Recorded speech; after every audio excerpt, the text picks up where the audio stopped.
Variable कोई भी एक कॉमन फैक्टर या कैरेक्टर जो जिसकी वैल्यू डिफर करती है हर बार, हर ऑब्जर्वेशन।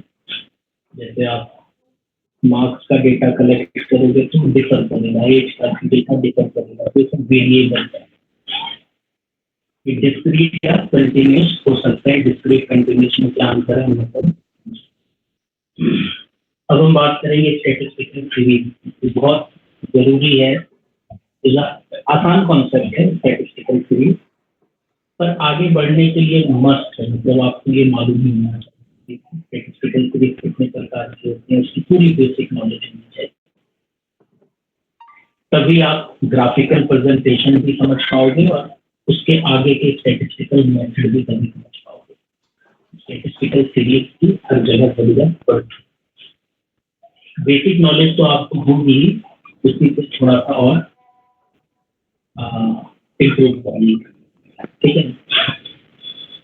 स्टैटिस्टिकल सीरीज 3 प्रकार की होती है। स्टैटिस्टिकल सीरीज ना एक एडवांस रूप है, एक एडवांस फॉर्म है क्वांटिटेटिव क्लासिफिकेशन।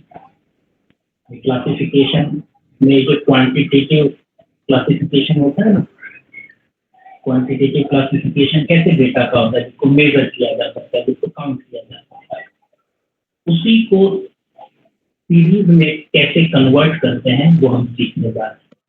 कैसे हम रॉ डेटा को स्टैटिस्टिकल सीरीज में कन्वर्ट करते हैं। ये सीरीज 3 प्रकार की होती है, इंडिविजुअल, डिस्क्रीट और कंटिन्यूस। इंडिविजुअल क्या है, डिस्क्रीट क्या है, कंटिन्यूस क्या है, ये हमने समझना।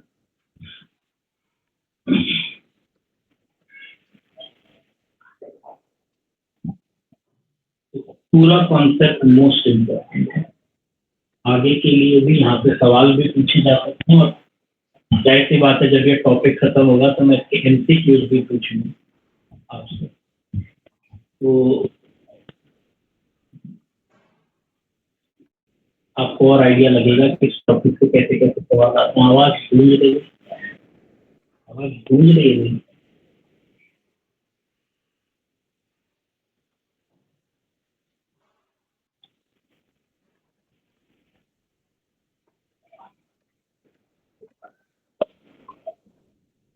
आवाज गूंज रही है, आवाज साफ नहीं आ रही है मेरी।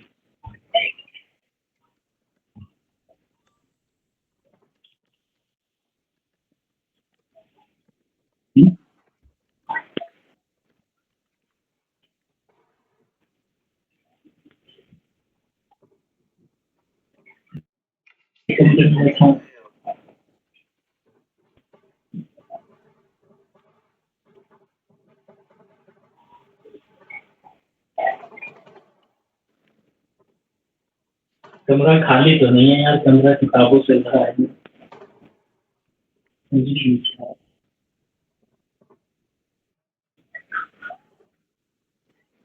उनको तो छेड़खानी की नहीं है।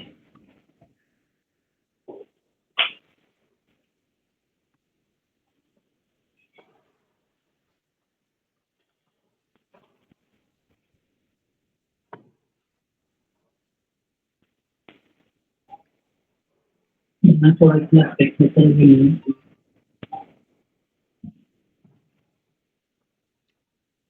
स्टूडियो साउंड इसकी वजह से क्यों मेरा अब आवाज अच्छी आ रही,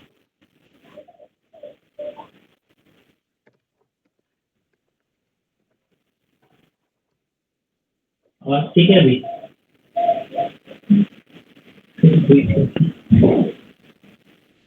इससे ही हो रहा है क्या? ये तो बल्कि फीचर है बैकग्राउंड नॉइज कैंसिल करने का। मैसेज ही आ रही है ऑन ऑफ करने के बाद।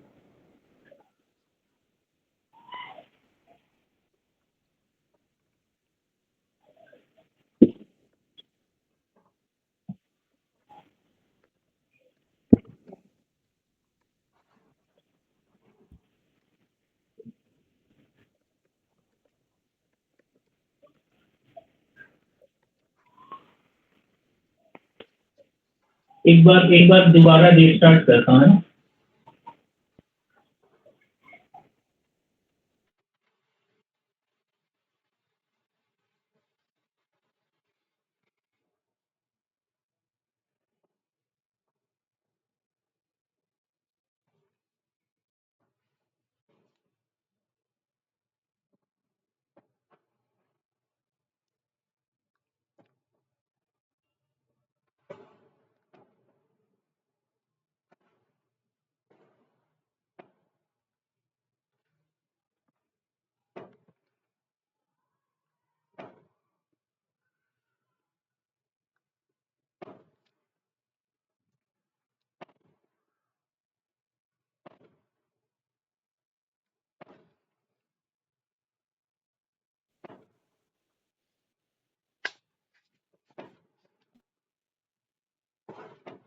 आवाज आ रही है? ठीक है।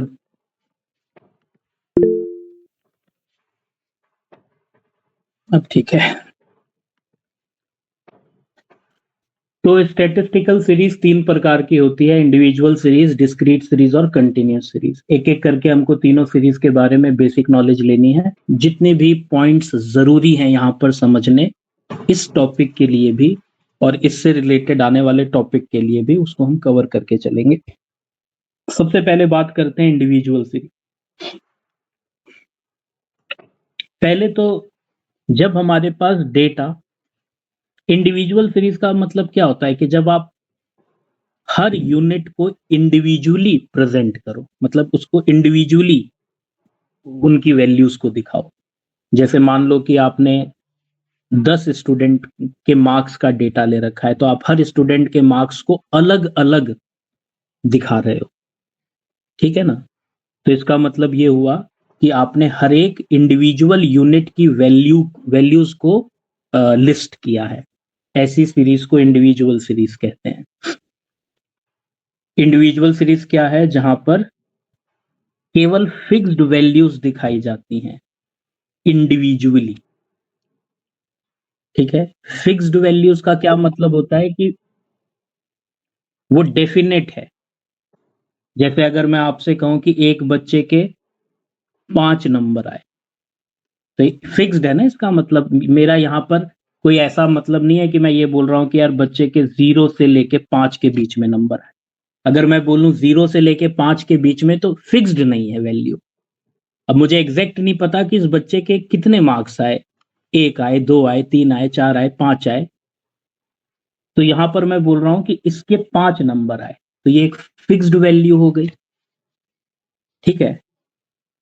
और मैं इस फिक्स्ड वैल्यू को इंडिविजुअली दिखा रहा हूं, जैसे हर बच्चे का अलग अलग। जैसे एक बच्चे के 5 नंबर आए, दूसरे के भी 5 आए, तीसरे के भी 5 आए, चौथे बच्चे के 8 नंबर आए, एक और के 8 नंबर, एक और के 8 नंबर, एक के 10 नंबर, एक के 10, 10, 10। यानी कि मैंने 10 बच्चों के मार्क्स का डेटा कलेक्ट किया और डेटा को इंडिविजुअली अरेंज किया। तो ये कहलाएगी आपकी इंडिविजुअल सीरीज।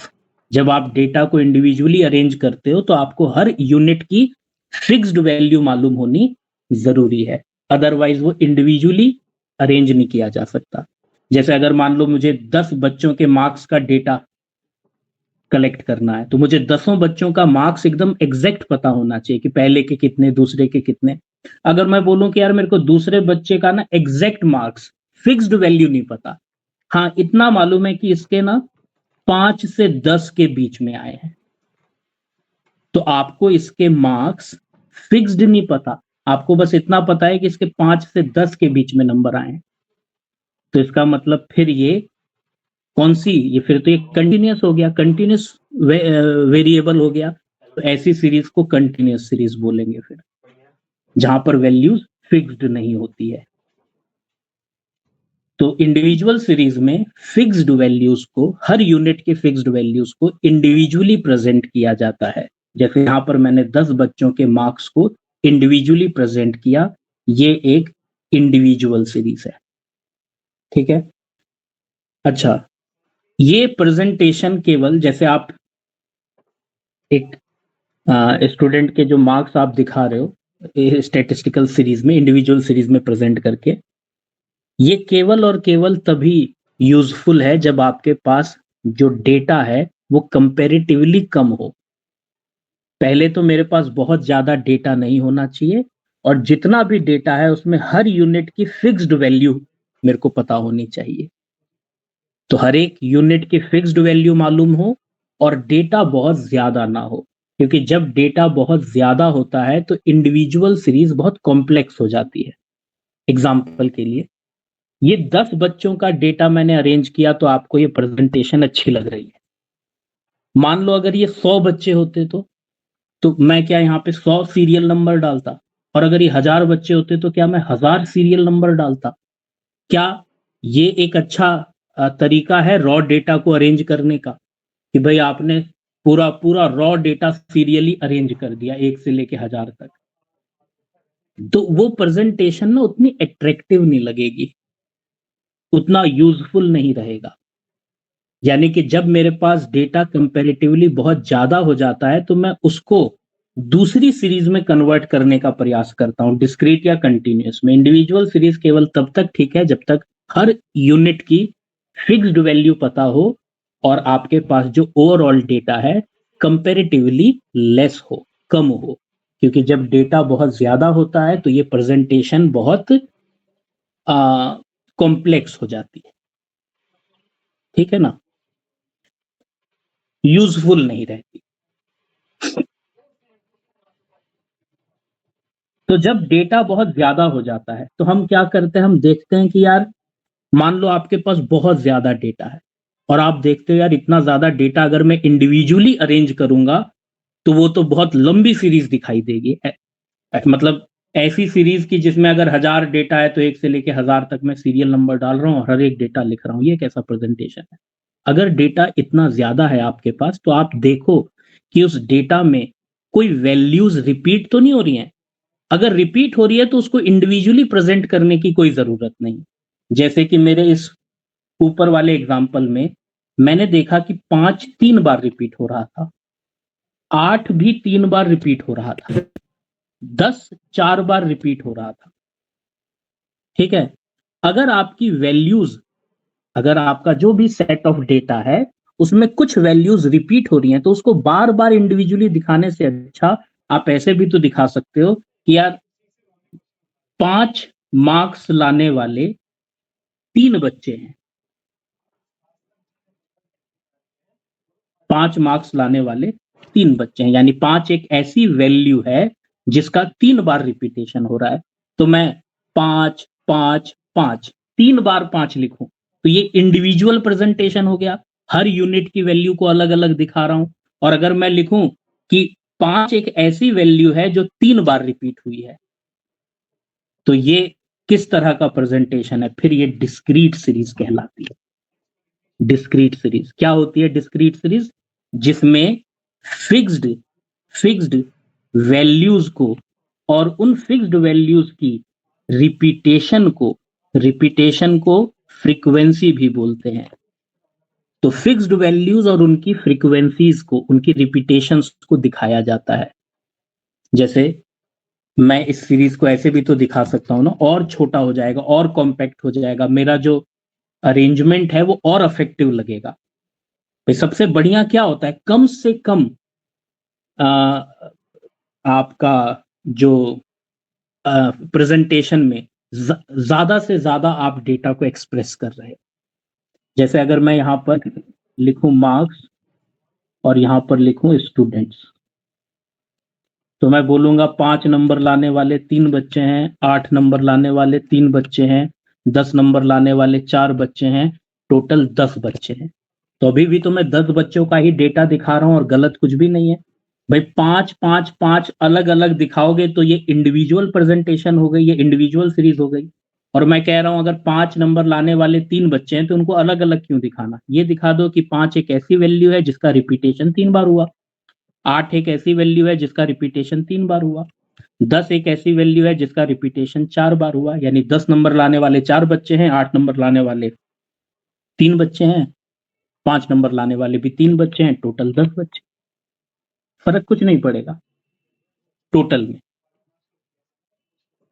इसको हम कहते हैं रिपीटेशन यानी कि फ्रीक्वेंसी। फ्रीक्वेंसी, ठीक है।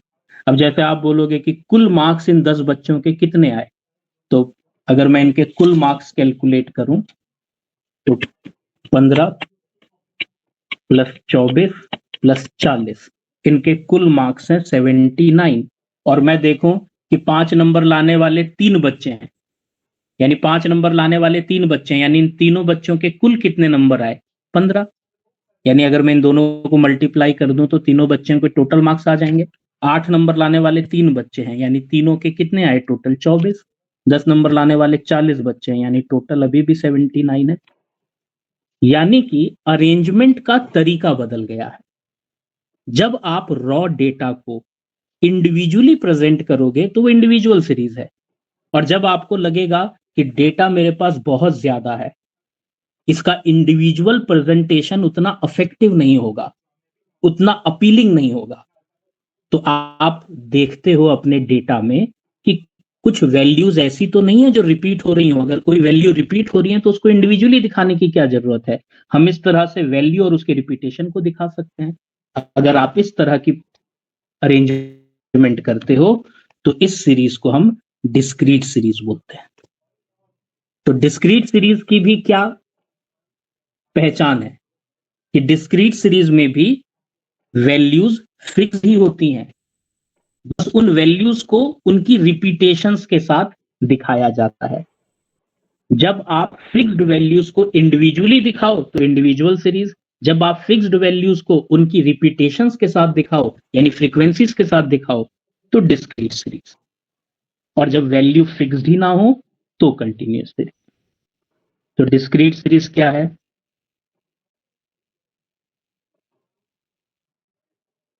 Series in which fixed values का मतलब कि जो भी आपका डेटा सेट है उसमें हर यूनिट की वैल्यू फिक्स्ड होनी चाहिए, सर्टेन होनी चाहिए, निश्चित होनी चाहिए, अनिश्चित नहीं होनी चाहिए। ठीक है ना। जैसे अगर मैं बोलूं कि एक बच्चा है जिसके 0 से 10 के बीच में नंबर है, तो उस एक बच्चे के मार्क्स डेफिनेट कहां है, इनडेफिनेट हुए ना, निश्चित कहां है। आप को तो केवल 2 पॉइंट दिए गए हैं और कहा गया है कि भाई इसी के बीच में इसके वैल्यू फॉल करती है, ये तो एक तरह का कंटिन्यूअस वेरिएबल हो गया। इस तरह की सीरीज को कंटिन्यूअस सीरीज कहते हैं जहां पर वैल्यूज फिक्स्ड नहीं होती हैं। क्योंकि यहां पर अगर मैं बोलूं कि एक बच्चे के 0 से 10 के बीच में मार्क्स आए तो वैल्यू फिक्स्ड नहीं है, एग्जैक्ट नहीं पता कि उसके कितने नंबर आए। लेकिन अगर मैं बोलूं कि इस एक बच्चे के 8 नंबर आए तो फिक्स्ड है वैल्यू, यानी कि मैं सर्टेन हूं, निश्चित तौर पे कह रहा हूं कि ये एक बच्चा है जिसके 8 नंबर हैं, ना 7 हैं ना 9 हैं, ना 8.5 हैं, ना क्या बोलते हैं 7.5 हैं। मैं एग्जैक्ट बात कर रहा हूं कि इसकी वैल्यू है फिक्स्ड वैल्यू जो कि 8 है। तो जब आप हर यूनिट की फिक्स्ड वैल्यूज को इंडिविजुअली प्रेजेंट करते हो तो उसे इंडिविजुअल सीरीज कहते हैं। और अगर आप फिक्स्ड वैल्यूज को उनकी रिपीटेशंस के साथ प्रेजेंट करते हो, फ्रीक्वेंसीज के साथ प्रेजेंट करते हो, तो उसको डिस्क्रीट सीरीज कहते हैं। डिस्क्रीट सीरीज से क्या होता है, जो मेरा डेटा है वो और थोड़ा कंडेंस हो जाता है, कॉम्पैक्ट हो जाता है। देखो यही सीरीज आपको कितनी लंबी दिख रही है, इसका प्रेजेंटेशन देखो, आपको 10 सीरियल नंबर लिखने पड़े और हर यूनिट का फिक्स्ड वैल्यू अलग अलग रिकॉर्ड करना पड़ा इंडिविजुअल सीरीज में। जबकि मैं देख रहा हूं कि इस सीरीज में कई वैल्यूज तो रिपीट हो रही हैं बार बार, तो मैं अगर ऐसे लिखता कि 5 एक ऐसी वैल्यू है, मतलब 5 मार्क्स लाने वाले 3 बच्चे हैं, यानी कि 5 नंबर का 3 बार रिपीटेशन हुआ है। इसी तरह से 8 मार्क्स लाने वाले भी 3 बच्चे हैं, यानी 8 एक ऐसी वैल्यू है जिसका 3 बार रिपीटेशन हुआ है। 10 नंबर लाने वाले 4 बच्चे हैं, यानी 10 एक ऐसी वैल्यू है जिसका 4 बार रिपीटेशन हुआ है। टोटल टोटल 10 बच्चे हैं। तो बात तो एक ही है, एक ही सेम ही सेट है ना, सेम ही डेटा सेट को मैंने इंडिविजुअल सीरीज में प्रेजेंट किया, सेम ही डेटा सेट को मैंने डिस्क्रीट सीरीज में प्रेजेंट कर दिया।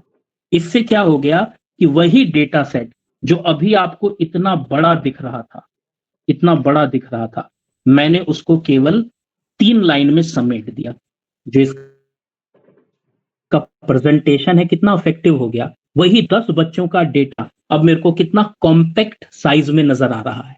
ठीक है, तो इसीलिए हम डेटा को स्टडी करते हैं कि क्या ये डेटा इंडिविजुअली प्रेजेंट करना चाहिए, या फिर हम इस डेटा में जो फिक्स्ड वैल्यूज हैं उसकी रिपीटेशन के आधार पर उस करें, यानी डिस्क्रीट सीरीज में।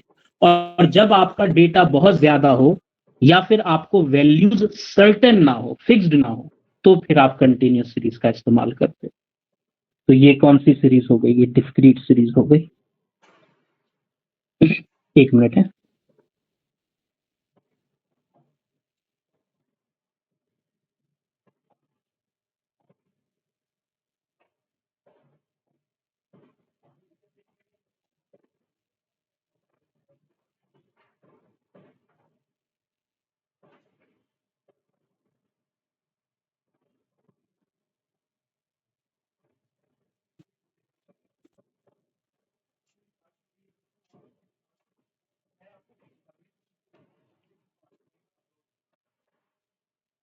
अब बात करते हैं कंटिन्यूस सीरीज की। अच्छा, ये ध्यान रखना कि मैंने यही सेम डेटा जो ऊपर, जो मेरा सेट ऑफ डेटा था ना 10 बच्चों के मार्क्स का डेटा, मैंने वही डेटा को इंडिविजुअल सीरीज में भी प्रेजेंट किया, डिस्क्रीट सीरीज में भी प्रेजेंट किया। क्या आपने नोटिस किया कि डिस्क्रीट सीरीज में भी फिक्स्ड वैल्यूज को दिखाया जाता है उनकी कॉरस्पॉन्डिंग फ्रीक्वेंसीज के साथ, कॉरस्पॉन्डिंग फ्रीक्वेंसीज के साथ। ये फ्रीक्वेंसीज क्या होती हैं, अभी थोड़ी देर में हम इस पे चर्चा करेंगे। Frequency repetition of A value, अगर एक वैल्यू 3 बार रिपीट हो रही है तो 3 उसकी फ्रीक्वेंसी हो गई।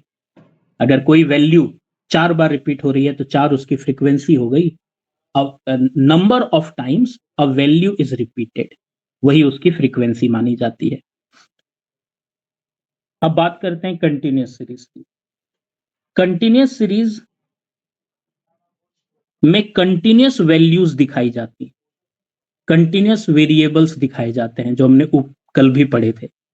कंटिन्यूस वेरिएबल्स मतलब क्लास इंटरवल्स यहां पर दिखाए जाते हैं उनकी फ्रीक्वेंसीज के साथ। ठीक है, क्लास इंटरवल क्या होता है? क्लास इंटरवल एक तरह का रेंज होता है जो हमें बताता है कि वैल्यू यहां से यहां के बीच में फॉल करनी चाहिए। यानी कंटिन्यूस सीरीज की एक सबसे खास बात क्या है कि यहां पर वैल्यूज आर नॉट फिक्स्ड, यहां वैल्यूज फिक्स्ड नहीं होती। जैसे अगर मैं आपसे बोलूं कि 0 से 10 नंबर लाने वाले, अगर मैं बोलूं 0 से 10 नंबर लाने वाले 6 बच्चे हैं, तो बताओ आप इस प्रेजेंटेशन से क्या ये बता सकते हो कि किस बच्चे के कितने नंबर हैं? नहीं बता सकते। मैं इस प्रेजेंटेशन से ये नहीं बता सकता किस बच्चे के कितने नंबर है, क्योंकि यहां पर वैल्यूज फिक्स्ड नहीं है। यहां पर हमको बस एक रेंज दे दिया है, एक क्लास बनाकर दे दी है कि 0 से 10 के बीच में, जिसमें 2 पॉइंट है, ये पहला पॉइंट है, ये दूसरा पॉइंट है, और जो आपको फ्रीक्वेंसीज दी हैं इस इनकी वैल्यूज इन्हीं पॉइंट्स के बीच में फॉल करेगी।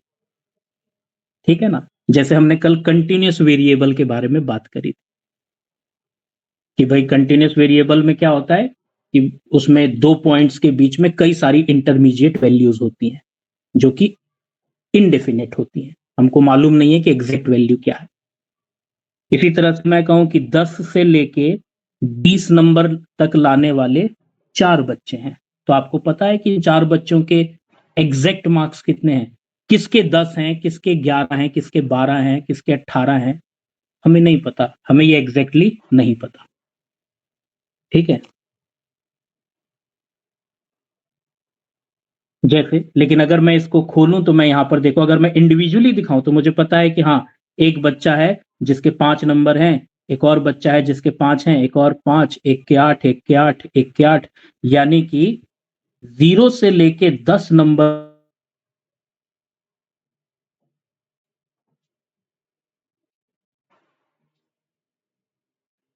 जिनके 0 से लेके 10 के बीच में मार्क्स आते हैं।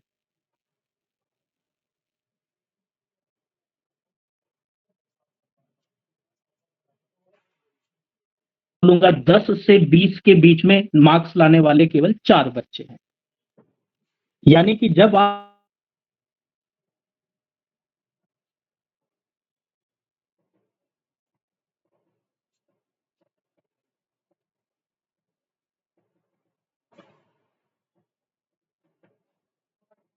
10 से 20 तक 4 बच्चे, टोटल 10 बच्चे, तो फिर ये कंटिन्यूस सीरीज हो जाती है, क्योंकि यहां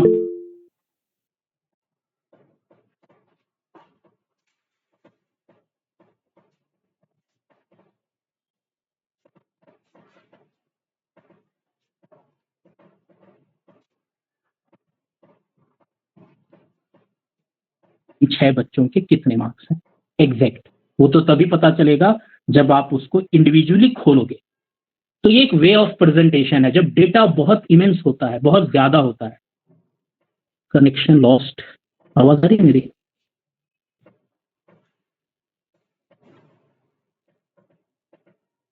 क्या हो रहा है? मेरी आवाज ब्रेक हो रही है।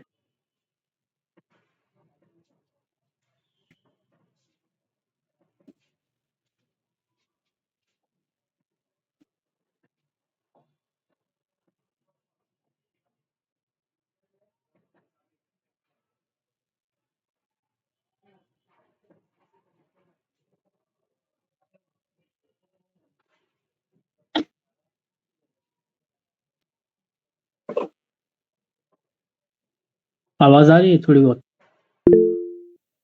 आवाज आ रही है अभी?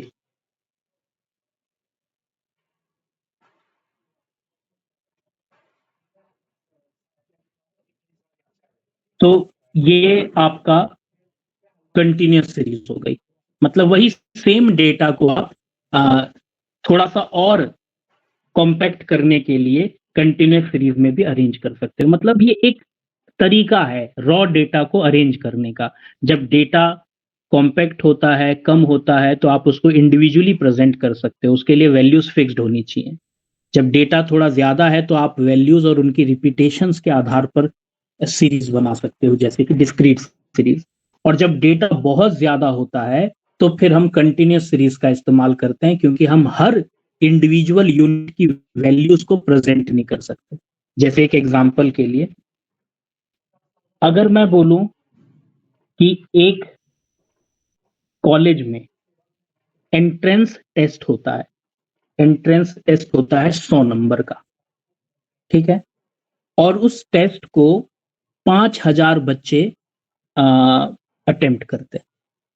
100 नंबर का टेस्ट है, 5000 बच्चों ने अटेम्प्ट किया है।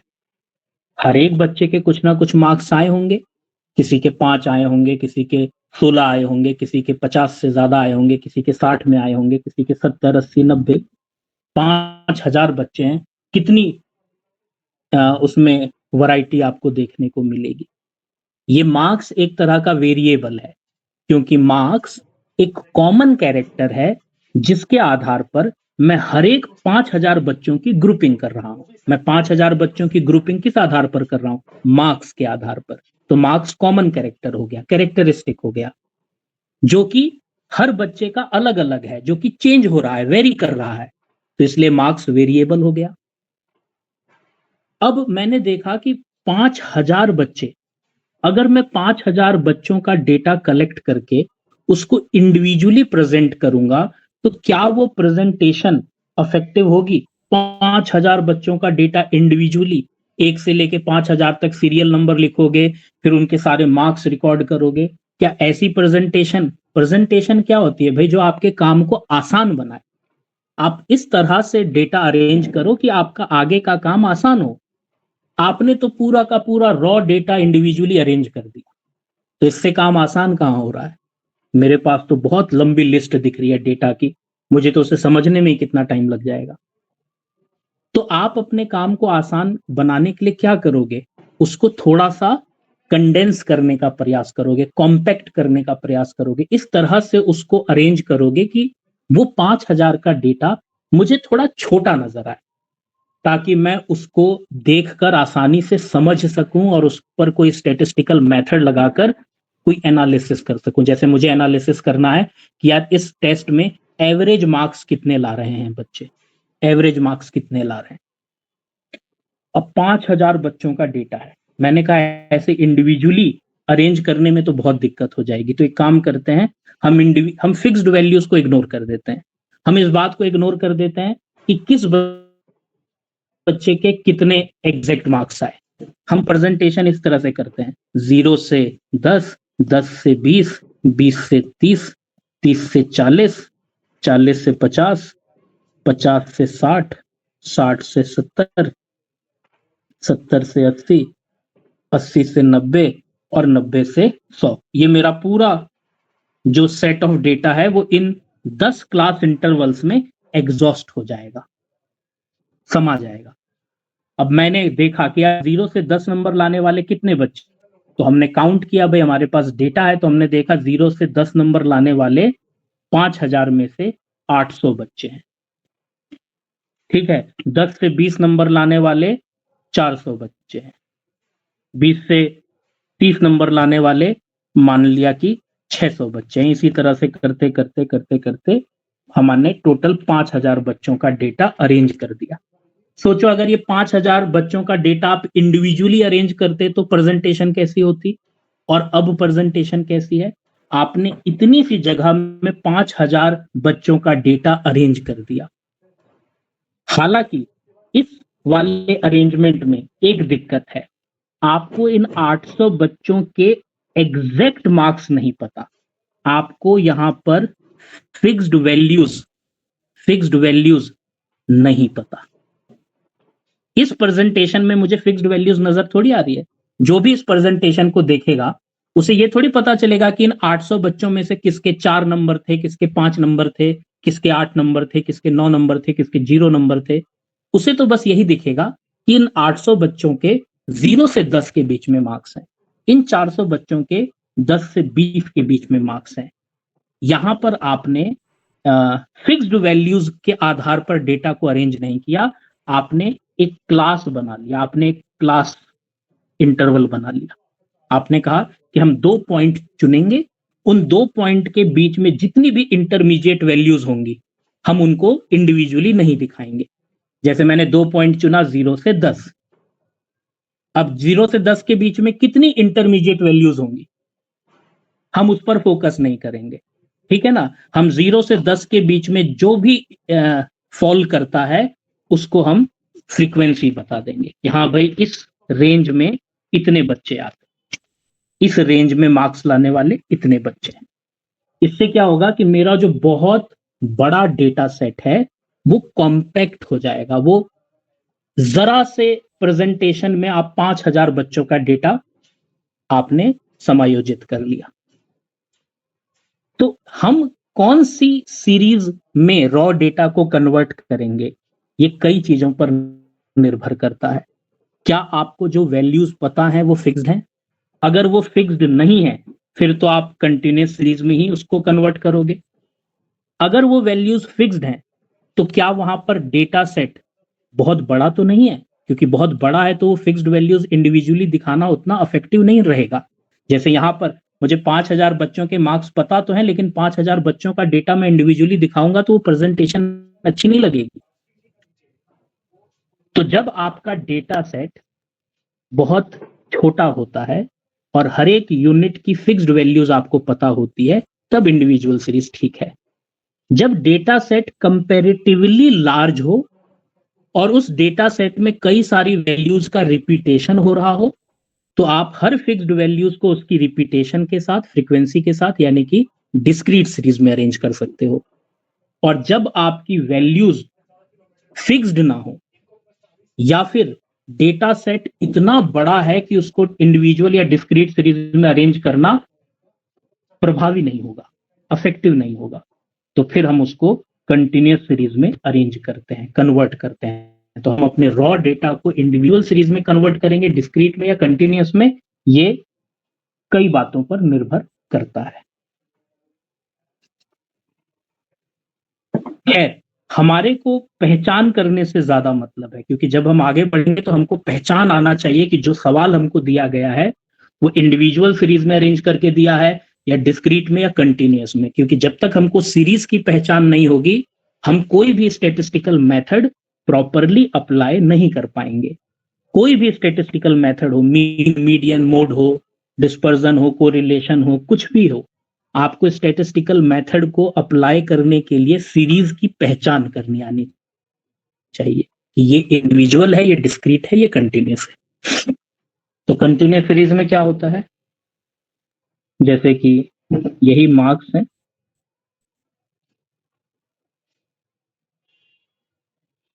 जिसे क्लास इंटरवल कहेंगे, जैसे 0 से 10, 10 से 20, और ये मार्क्स लाने वाले स्टूडेंट्स हैं। जैसे 0 से 10 के बीच में नंबर लाने वाले 6 बच्चे हैं, तो ये 6 बच्चे कहलाएंगे फ्रीक्वेंसीज, इस क्लास की फ्रीक्वेंसी। 10 से 20 नंबर लाने वाले 4 बच्चे हैं, टोटल 10 बच्चे हैं। ये हो गई आपकी कंटिन्यूस सीरीज।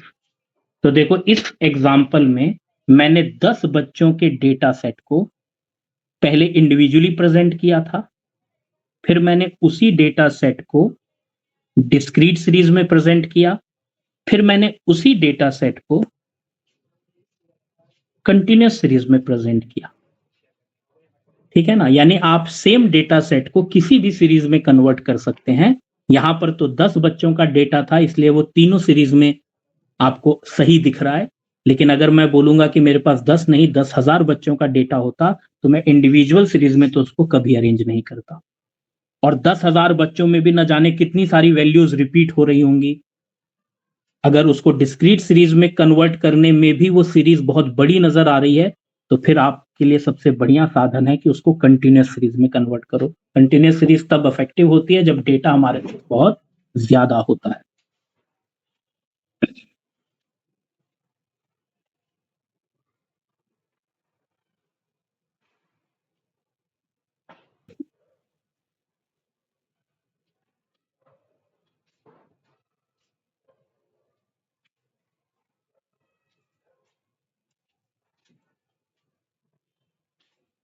कंटिन्यूस सीरीज भी कई प्रकार की होती है। इंडिविजुअल सीरीज तो भाई एक ही तरह की होगी, डिस्क्रीट सीरीज भी एक ही तरह की होगी, मगर कंटिन्यूस सीरीज कई प्रकार की हो सकती है। ठीक है,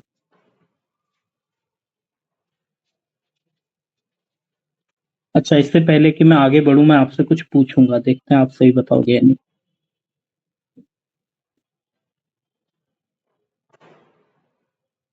अगर मैं बोलूं नंबर ऑफ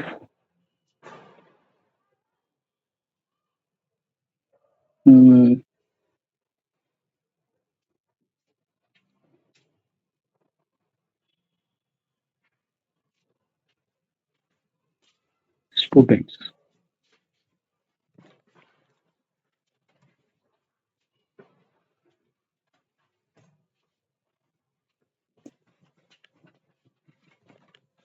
और marks 10 number 4 student, 15 number 6 student, 20 number 8 student, 30 number 25 number 3 student. ये मैंने आपको टोटल 6 4 10 18 21 बच्चों का डेटा दिया है, 21 बच्चों के मार्क्स का डेटा दिया है। यानी मैंने 21 बच्चों को एक ग्रुप में शामिल किया, किस आधार पर, किस कैरेक्टरिस्टिक्स के आधार पर, मार्क्स के आधार पर। मार्क्स यहां पर वेरिएबल है। ठीक है, और यहां पर जो मैंने प्रेजेंटेशन दी 21 बच्चों की, ये कौन सी सीरीज आपको दिखाई दे रही है, इंडिविजुअल सीरीज, डिस्क्रीट सीरीज या कंटिन्यूस सीरीज? कौन सी सीरीज ये दिखाई दे रही है?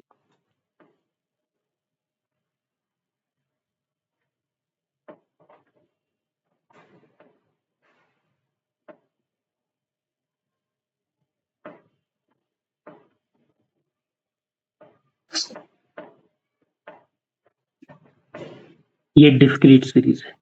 ठीक है, अब जाहिर सी बात है कि आप डेटा को किस में, जैसे मैं यहाँ पर आपका एवरेज मार्क्स निकालना चाहता हूं, तो मैंने एवरेज मार्क्स निकालने के लिए 21 बच्चों का डेटा अरेंज किया। अगर मैं 21 बच्चों के डेटा को अलग अलग दिखाता तो वो इंडिविजुअल सीरीज हो जाती। अच्छा एक और चीज मैं आपसे पूछूंगा, क्या इन 4 बच्चों की वैल्यूज फिक्स्ड है?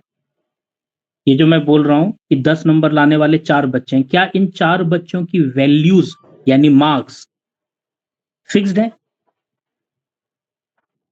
फिक्स्ड है, यानी हर बच्चे के 10 10 10 10 नंबर आए हैं। तो मुझे क्या कैरेक्टरिस्टिक्स नजर आ रहे हैं डिस्क्रीट सीरीज के? मुझे डिस्क्रीट सीरीज के दो मेन कैरेक्टरिस्टिक्स नजर आ रहे हैं। पहले तो डिस्क्रीट सीरीज में जो वेरिएबल होता है, जैसे यहां पर वो वेरिएबल क्या था, मार्क्स था, उन वेरिएबल्स की जो वैल्यूज होती है वो फिक्स्ड होती है, वैल्यूज फिक्स्ड होती है, नंबर 1। और उन वैल्यूज को, values are presented with their corresponding frequencies। corresponding frequencies मतलब with their number of repetitions, ठीक है ना। जैसे मैंने देखा 10 4 बार रिपीट हुआ तो मैंने बोला 10 की फ्रीक्वेंसी 4 है, यानी 10 नंबर लाने वाले 4 स्टूडेंट्स हैं।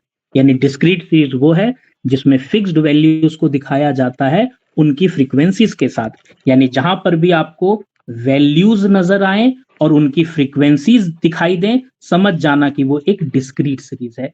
यानी डिस्क्रीट सीरीज, याद रखना वैल्यू को स्टैटिस्टिक्स में एक्स से डिनोट करते हैं, वैल्यू को एक्स से डिनोट करते हैं। तो ये जो मैंने यहां पर आपको वैल्यूज दिए, जो मार्क्स मैंने बताया, ये क्या है, ये एक्स है, और ये फ्रीक्वेंसी को हम एफ से डिनोट करते हैं। यानी डिस्क्रीट सीरीज क्या है, जिसमें वैल्यूज और उसकी फ्रीक्वेंसीज गिवन हो, उसे डिस्क्रीट सीरीज कहते हैं। पहचान एकदम आ जाएगा। इंडिविजुअल सीरीज क्या होता है, जिसमें केवल फिक्स्ड वैल्यूज दिखाई जाती हैं, उनकी रिपीटेशन को नहीं दिखाया जाता। यानी इंडिविजुअल सीरीज वो है जहां पर केवल वैल्यूज को दिखाया जाता है, उनकी रिपीटेशन को नहीं। हर वैल्यू को इंडिविजुअली दिखाया जाता है, और हर वैल्यू को उनकी रिपीटेशंस के साथ दिखाया जाए, फिक्स्ड वैल्यूज को, तो डिस्क्रीट सीरीज। और कंटिन्यूअस सीरीज होती है जहां पर वैल्यूज फिक्स्ड होती ही नहीं है। यहां पर तो वैल्यूज फिक्स्ड होती ही नहीं है, तो यहां पर हम क्या करते हैं, क्लास इंटरवल को दिखाते हैं। क्लास इंटरवल मतलब 2 पॉइंट्स लेते हैं और उन पॉइंट्स के बीच में कई सारी इंटरमीडिएट वैल्यूज होती हैं, कोई फिक्स्ड वैल्यू यहां नहीं होती है। तो यहां पर हम क्लास इंटरवल को और उस क्लास इंटरवल में फॉल करने वाली फ्रीक्वेंसीज को दिखाते हैं। तो जब आपको सवाल में सिर्फ वैल्यूज दिखाई दे तो वो इंडिविजुअल सीरीज है। जब उस वैल्यूज के साथ साथ उसकी रिपीटेशन दिखाई दे तो वो डिस्क्रीट सीरीज है। और जब फिक्स्ड वैल्यूज ना दिखाई दें, क्लास इंटरवल दिखाई दें और उस क्लास इंटरवल में फॉल करने वाले फ्रीक्वेंसीज दिखाई दें, तो फिर वो कंटिन्यूअस सीरीज है। ठीक है ना। अच्छा, आपसे एक सवाल पूछूंगा, फिर हम आगे बढ़ेंगे। नंबर ऑफ फ्लावर पॉट, गमला, 1 2 3 4 5 6। नंबर ऑफ फ्लावर्स मतलब ये नंबर ऑफ फ्लावर पॉट है, गमला है, और हर गमले में कितने फूल लगे हैं। तो इसका मान लेते हैं 5 8 12 15 20 21। बताइए ये कौन सी सीरीज दिखाई दे रही है, ये कौन सी सीरीज है? ये इंडिविजुअल सीरीज है, डिस्क्रीट सीरीज है, या कंटिन्यूअस है? कंटिन्यूअस तो खैर ये है ही नहीं, इसमें तो कोई डाउट ही नहीं है। ये इंडिविजुअल है या डिस्क्रीट है?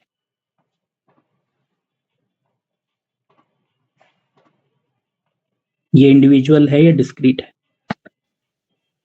आपने कहा ये इंडिविजुअल है।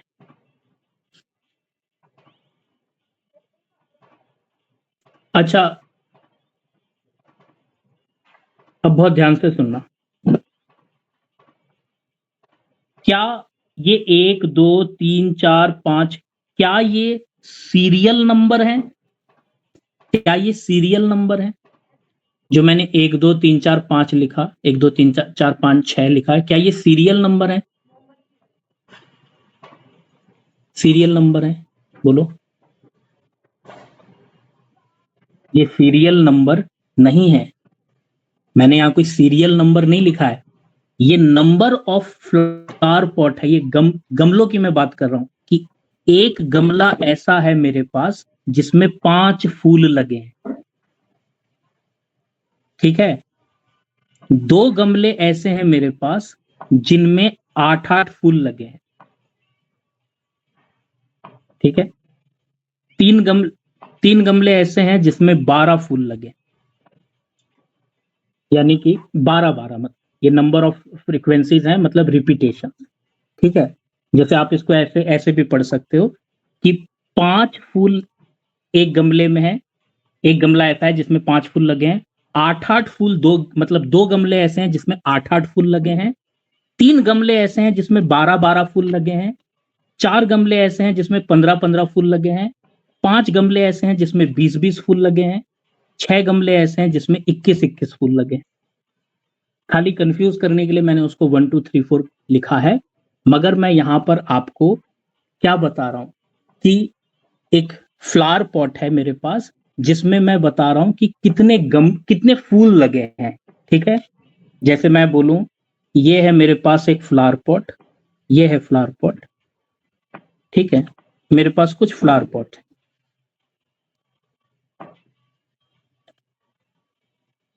जैसे माना एक गमला है जिसमें 5 फूल लगे हैं, इस वाले गमले में 5 फूल लगे हैं, इसमें 8 लगे हैं, ठीक है। माना एक गमला है जिसमें 12 लगे हैं, एक और में 8 लगे हैं, एक में 5 लगे हैं, या एक में मान लीजिए 12 लगे हैं, एक और में 12 लगे हैं, एक में मान लीजिए 8 लगे हैं, एक में 15 फूल लगे हैं, एक गमले में 20 फूल लगे हैं, एक और गमले में 20 फूल लगे हैं, एक में 21 फूल लगे हैं, एक में 12 फूल लगे हैं। अब आप मुझे बताओ कि मैं ये जानना चाहता हूं कि हर गमले में एवरेज फ्लावर कितने लगे हैं, एवरेज फ्लावर कितने लगे हैं।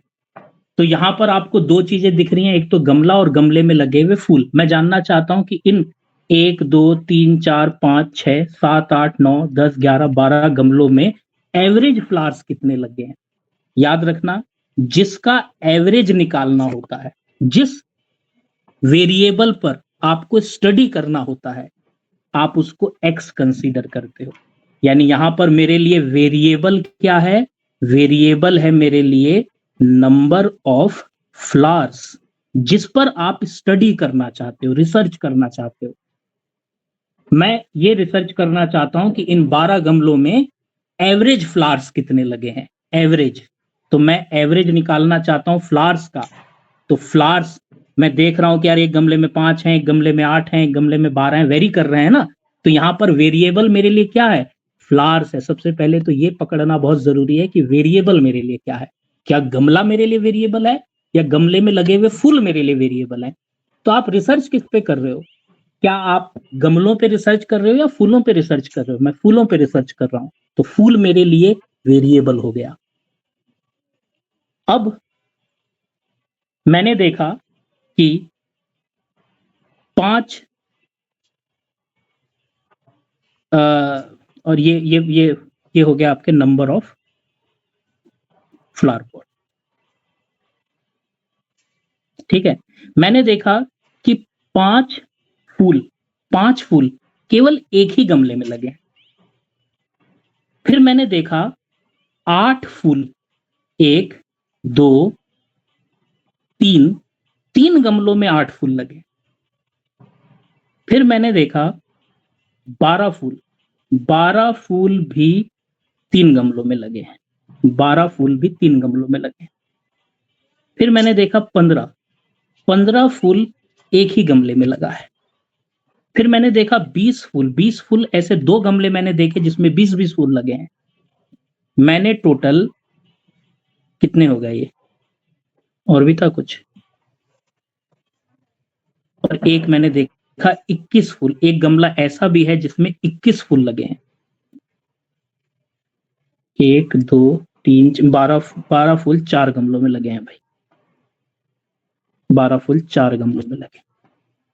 तो मैंने देखा कि टोटल मेरे पास 12 गमले थे और इन 12 गमलों में कुल 5 + 8 + 12 + 15 + 20 + 21 यानी 81 फूल लगे हैं। क्योंकि मैं रिसर्च फूलों पे कर रहा हूं, इसलिए ये वेरिएबल है और ये क्या है, उसकी फ्रीक्वेंसी, रिपीटेशन की। 8 फूल 3 गमलों में लगे हैं, 8 फूल 3 गमलों में लगे हैं, मतलब 3 गमले ऐसे हैं जिसमें एक में 8, दूसरे में भी 8, तीसरे में भी 8। 4 गमले ऐसे हैं जिसमें एक में 12, दूसरे में भी 12, तीसरे में भी 12, चौथे में भी 12। क्या आपको ये समझ में आ रहा है कि कैसे मैंने तय किया कि कौन सा वेरिएबल है, कौन सी फ्रीक्वेंसी है, कौन सा वेरिएबल है और कौन सी फ्रीक्वेंसी है? क्योंकि कई बार हमको लगता है कि वेरिएबल और फ्रीक्वेंसी को रिकॉग्नाइज करना आसान है, पर सवाल तो कैसे भी घुमा सकता है आपको। तो मैंने यहां पर रिकॉग्नाइज किया कि फ्लावर वेरिएबल है और फ्लावर पॉट फ्रीक्वेंसी है। बताओ ये कौन सी सीरीज है? ये कौन सी सीरीज है? ये कौन सी सीरीज है?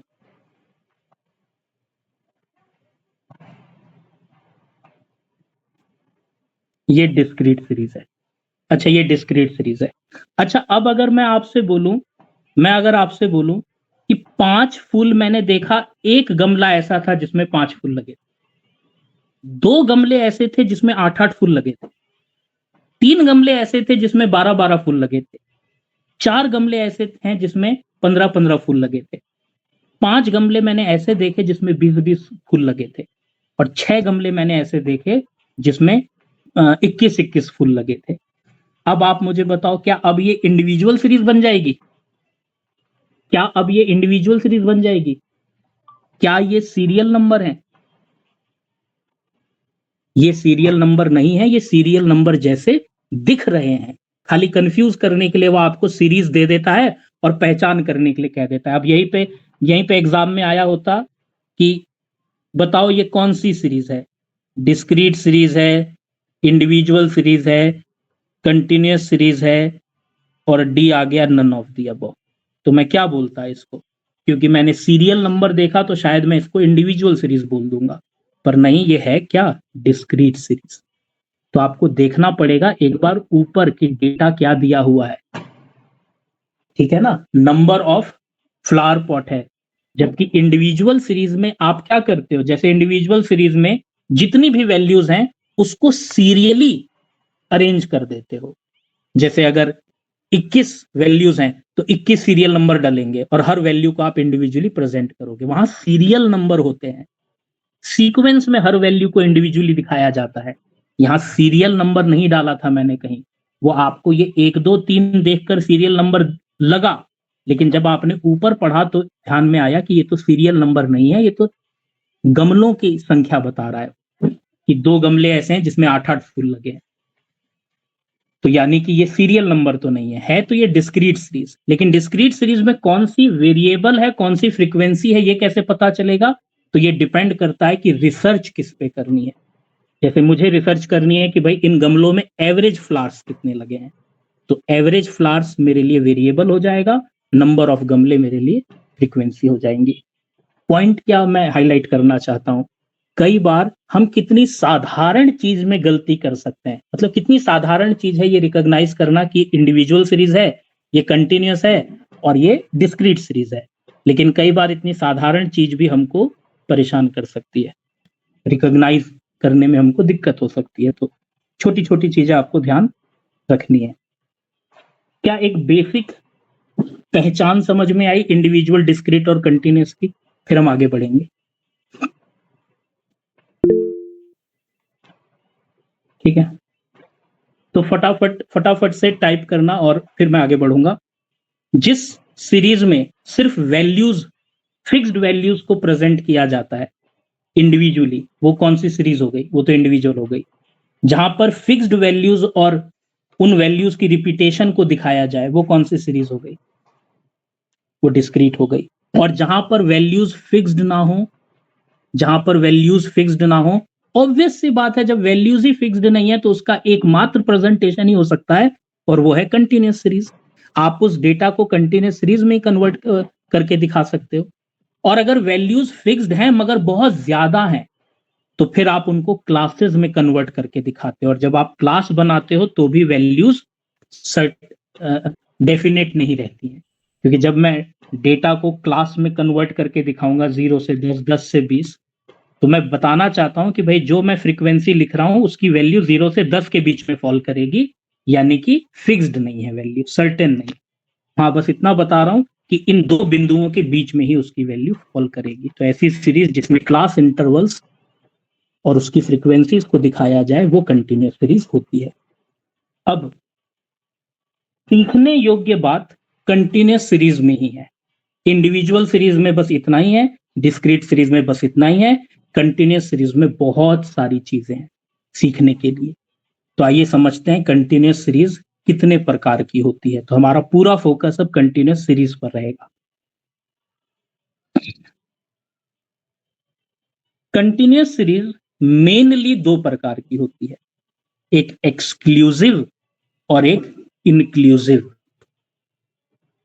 एक सीरीज एक्सक्लूसिव, एक सीरीज इंक्लूसिव। किसे एक्सक्लूसिव कहते हैं, किसे इंक्लूसिव कहते हैं, सब अभी हम सीखेंगे। फर्दर क्लासिफिकेशन करूं तो एक्सक्लूसिव सीरीज भी 4 प्रकार की होती है, less than series, more than series, mid value series, open ended series. यानी ओवरऑल अगर कोई पूछे कि भाई कंटिन्यूअस सीरीज कितने प्रकार की होती है, तो 2 प्रकार की, एक्सक्लूसिव और इंक्लूसिव। और एक्सक्लूसिव होती है तो 4 प्रकार की, less than, more than, mid value और ओपन एंडेड। ये सब किसके रूप हैं, एक्सक्लूसिव सीरीज के रूप हैं, फॉर्म है।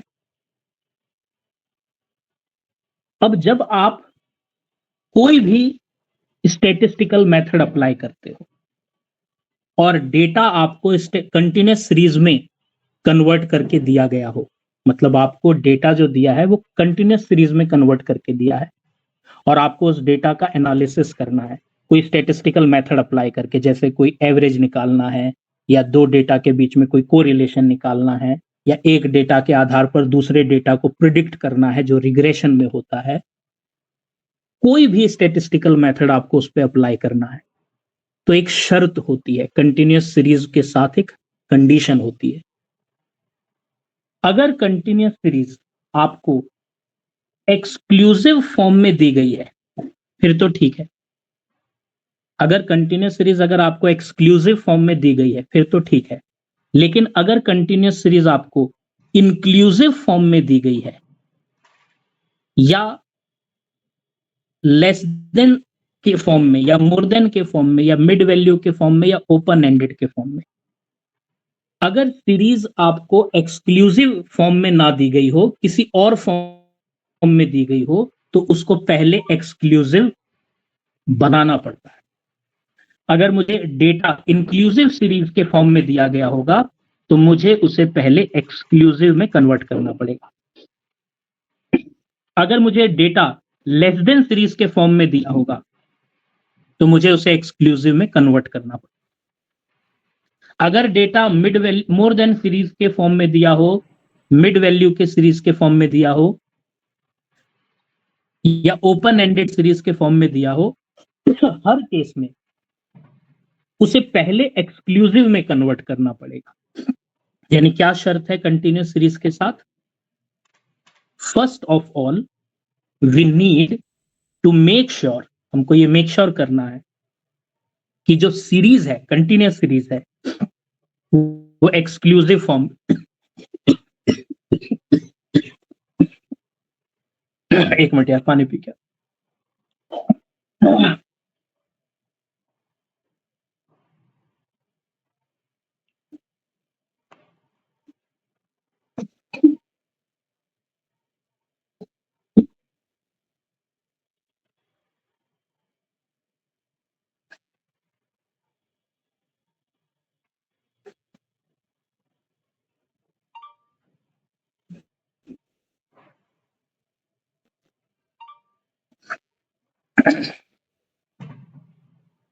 तो अगर हमको सीरीज किसी अदर फॉर्म में दी हो, एक्सक्लूसिव को छोड़कर किसी अदर फॉर्म में दी हो, देन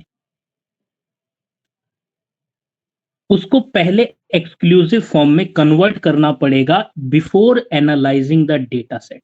मतलब इससे पहले कि आप उसको एनालाइज करो, उस पर कोई स्टैटिस्टिकल मेथड अप्लाई करो, सबसे पहले वो सीरीज को एक्सक्लूसिव में कन्वर्ट करना पड़ेगा। यानी कि जब भी आपको कोई भी डेटा सेट कंटिन्यूअस सीरीज में कन्वर्ट करके दिया गया हो, तो आपको सबसे पहले मेक श्योर करना है कि वो सीरीज एक्सक्लूसिव फॉर्म में होनी चाहिए। अगर वो एक्सक्लूसिव फॉर्म में है, फिर वो एकदम परफेक्ट है कोई भी मेथड अप्लाई करने के लिए। फिर चाहे आप उस सीरीज में एवरेज निकालो, पार्टीशन वैल्यूज निकालो, डिस्पर्जन निकालो, कोरिलेशन निकालो, जो स्टैटिस्टिकल मेथड अप्लाई करना है करो। लेकिन अगर वो कंटिन्यूअस सीरीज इंक्लूसिव फॉर्म में हो या एक्सक्लूसिव की अदर 4 फॉर्म्स में हो, less than, more than, mid value या ओपन एंडेड, तो फिर आपको उसे सबसे पहले एक्सक्लूसिव में कन्वर्ट करना पड़ेगा और फिर उस पर कोई स्टैटिस्टिकल मेथड अप्लाई करना पड़ेगा। एक एग्जांपल से समझाता हूं। मान लीजिए ये है कंटिन्यूअस सीरीज। ये कंटिन्यूअस सीरीज जिसमें क्या होता है, क्लास इंटरवल्स गिवन होते हैं और फ्रीक्वेंसीज गिवन होती है। ये क्लास इंटरवल और फ्रीक्वेंसीज जो हैं, ये एक्सक्लूसिव फॉर्म में है। अगर ये एक्सक्लूसिव फॉर्म में है तो ये एकदम परफेक्ट है।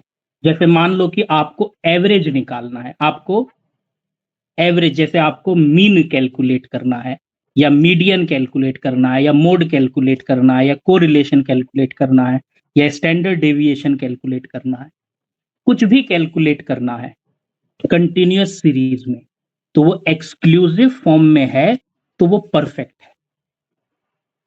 लेकिन अगर वो इंक्लूसिव फॉर्म में है तो आपका काम बढ़ जाएगा।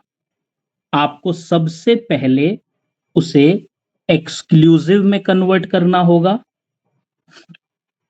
अगर वो सीरीज इंक्लूसिव है तो सबसे पहले उसको एक्सक्लूसिव बनाना होगा। उसके बाद आप जो भी मेथड अप्लाई करना चाहते हो करो, मीन निकालो, मीडियन निकालो, जो निकालना है निकालो, लेकिन वो पहले एक्सक्लूसिव फॉर्म में कन्वर्ट करो।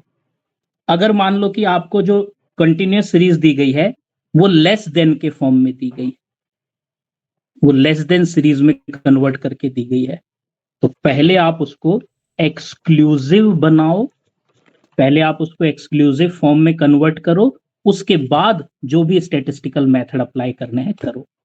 यानी before applying any statistical method the series need to be converted into exclusive one. ठीक है ना, मतलब आपको उसको सीरीज को एक्सक्लूसिव बनाना बहुत जरूरी है। तो अब हमको यहां पर क्या क्या करना है, हमको यहां पर सीखना है कि इन एक्सक्लूसिव सीरीज क्या होती है। पहले तो पहचान सीखनी है कि एक्सक्लूसिव सीरीज क्या होती है, मैं कैसे पहचानूंगा कि एक्सक्लूसिव है। इंक्लूसिव सीरीज क्या होती है, लेस देन क्या है, मोर देन क्या है, मिड वैल्यू क्या है, ओपन एंडेड क्या है। पहले तो मैं इनके कॉन्सेप्ट को समझूंगा। फिर मुझे यह भी सीखना होगा कि अगर मुझे सवाल इंडिविजुअल सीरीज में दिया गया हो तो उस सीरीज में डायरेक्ट मेथड तो अप्लाई हो नहीं सकता, उसको पहले एक्सक्लूसिव में कन्वर्ट करना पड़ेगा कोई भी मेथड अप्लाई करने के लिए। तो मैं इंक्लूसिव को एक्सक्लूसिव में कैसे कन्वर्ट करूंगा ये भी सीखेंगे। अगर सवाल में मुझे लेस देन सीरीज दिया है, मैं पहचान गया कि ये लेस देन सीरीज है, लेकिन लेस देन सीरीज पर डायरेक्टली कोई स्टैटिस्टिकल मेथड तो अप्लाई हो ही नहीं सकता। आप लेस देन सीरीज पर सीधा सीधा कोई भी कैलकुलेशन नहीं कर सकते, पहले आपको उसको एक्सक्लूसिव में कन्वर्ट करना होगा। तो मुझे सीखना होगा कि हर इंडिविजुअल फॉर्म ऑफ सीरीज को एक्सक्लूसिव में कैसे कन्वर्ट किया जाता है। तो आपको हर एक सीरीज की पहचान सीखनी है और उसको एक्सक्लूसिव में कैसे कन्वर्ट किया जाता है उसका कन्वर्जन आपको सीखना है। ठीक है, जब आप इतना सीख लेंगे तो समझ लो आप तैयार हैं अगले स्टेप पे जाने के लिए। ये बेसिक्स है और ये ऐसी चीज मैं बता रहा हूं, जब तक हम स्टैटिस्टिक्स का अब ये पूरी किताब खत्म नहीं कर देते तब तक ये जो टर्मिनोलॉजीज यूज हो रही है ना, frequencies, series, individual, discrete, continuous, exclusive, inclusive, less than, more than, mid value, ये जो टर्म्स हैं ये टर्म्स अब आपके साथ अंत तक रहेंगे जब तक ये किताब खत्म नहीं हो जाती। तो इनको समझना जरूरी है। ठीक है ना, दिमाग में एक बार बैठ जाएं तो हम फ्री माइंड से आगे बढ़ेंगे कि चलो बेसिक चीजें समझ में आ गई। अब जब ये शब्द हमारे पास आएंगे तो हमें कंफ्यूजन नहीं हो। तो एक एक करके हम हर फॉर्म को सीखने जा रहे हैं। सबसे पहले बात करेंगे एक्सक्लूसिव सीरीज की। क्या है एक्सक्लूसिव सीरीज?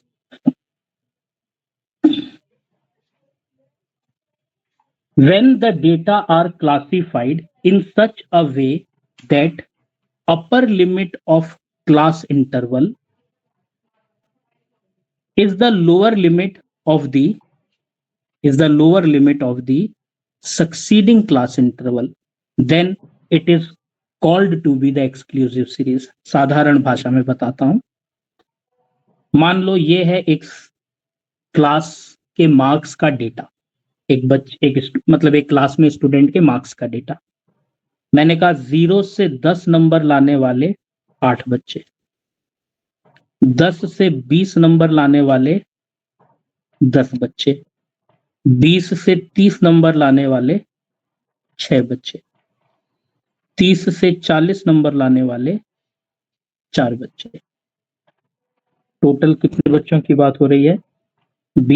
28 बच्चों की बात हो रही है। इसमें कोई दो राय नहीं कि ये एक कंटिन्यूअस सीरीज है, इसमें कोई दो राय नहीं, क्योंकि यहां पर इन 8 बच्चों की फिक्स्ड वैल्यूज मुझे नहीं पता। मुझे नहीं पता कि इन 8 बच्चों के एग्जैक्ट मार्क्स कितने हैं, किसके 4 हैं, किसके 5 हैं, फिक्स्ड वैल्यूज नहीं पता। यहां पर मुझे क्लास इंटरवल्स दिए गए हैं, 2 पॉइंट दिए गए हैं जिनके बीच में इंटरमीडिएट वैल्यूज हैं वो इन 8 बच्चों को बिलोंग करती है, लेकिन मुझे नहीं पता कि किस बच्चे के एग्जैक्ट कितने मार्क्स हैं।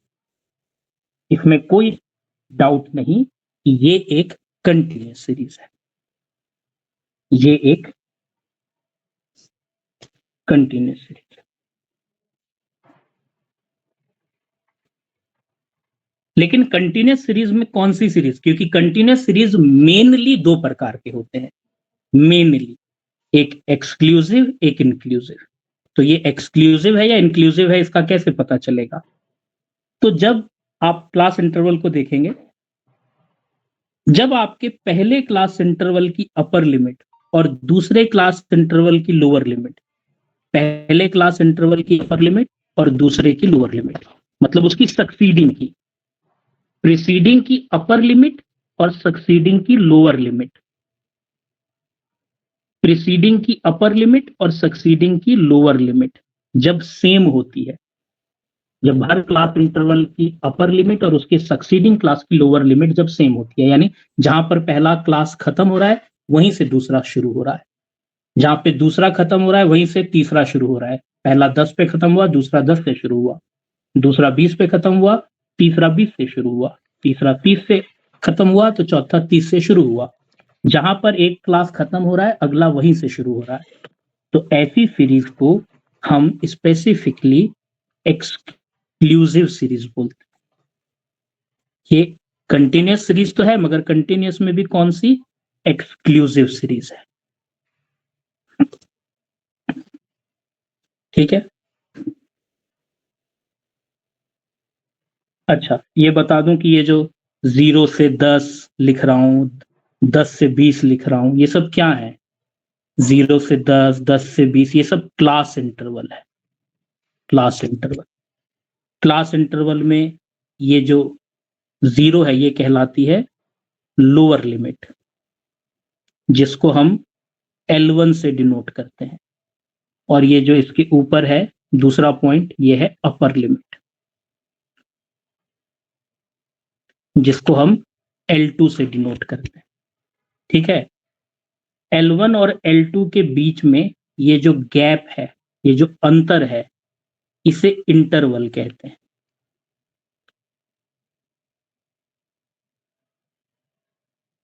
इंटरवल, इसे हम I से डिनोट करते हैं। तो 0 से 10 क्या है? एक क्लास है। इस क्लास में एक लोअर लिमिट है, एक अपर लिमिट है, और इसके बीच का जो अंतर है वो इंटरवल।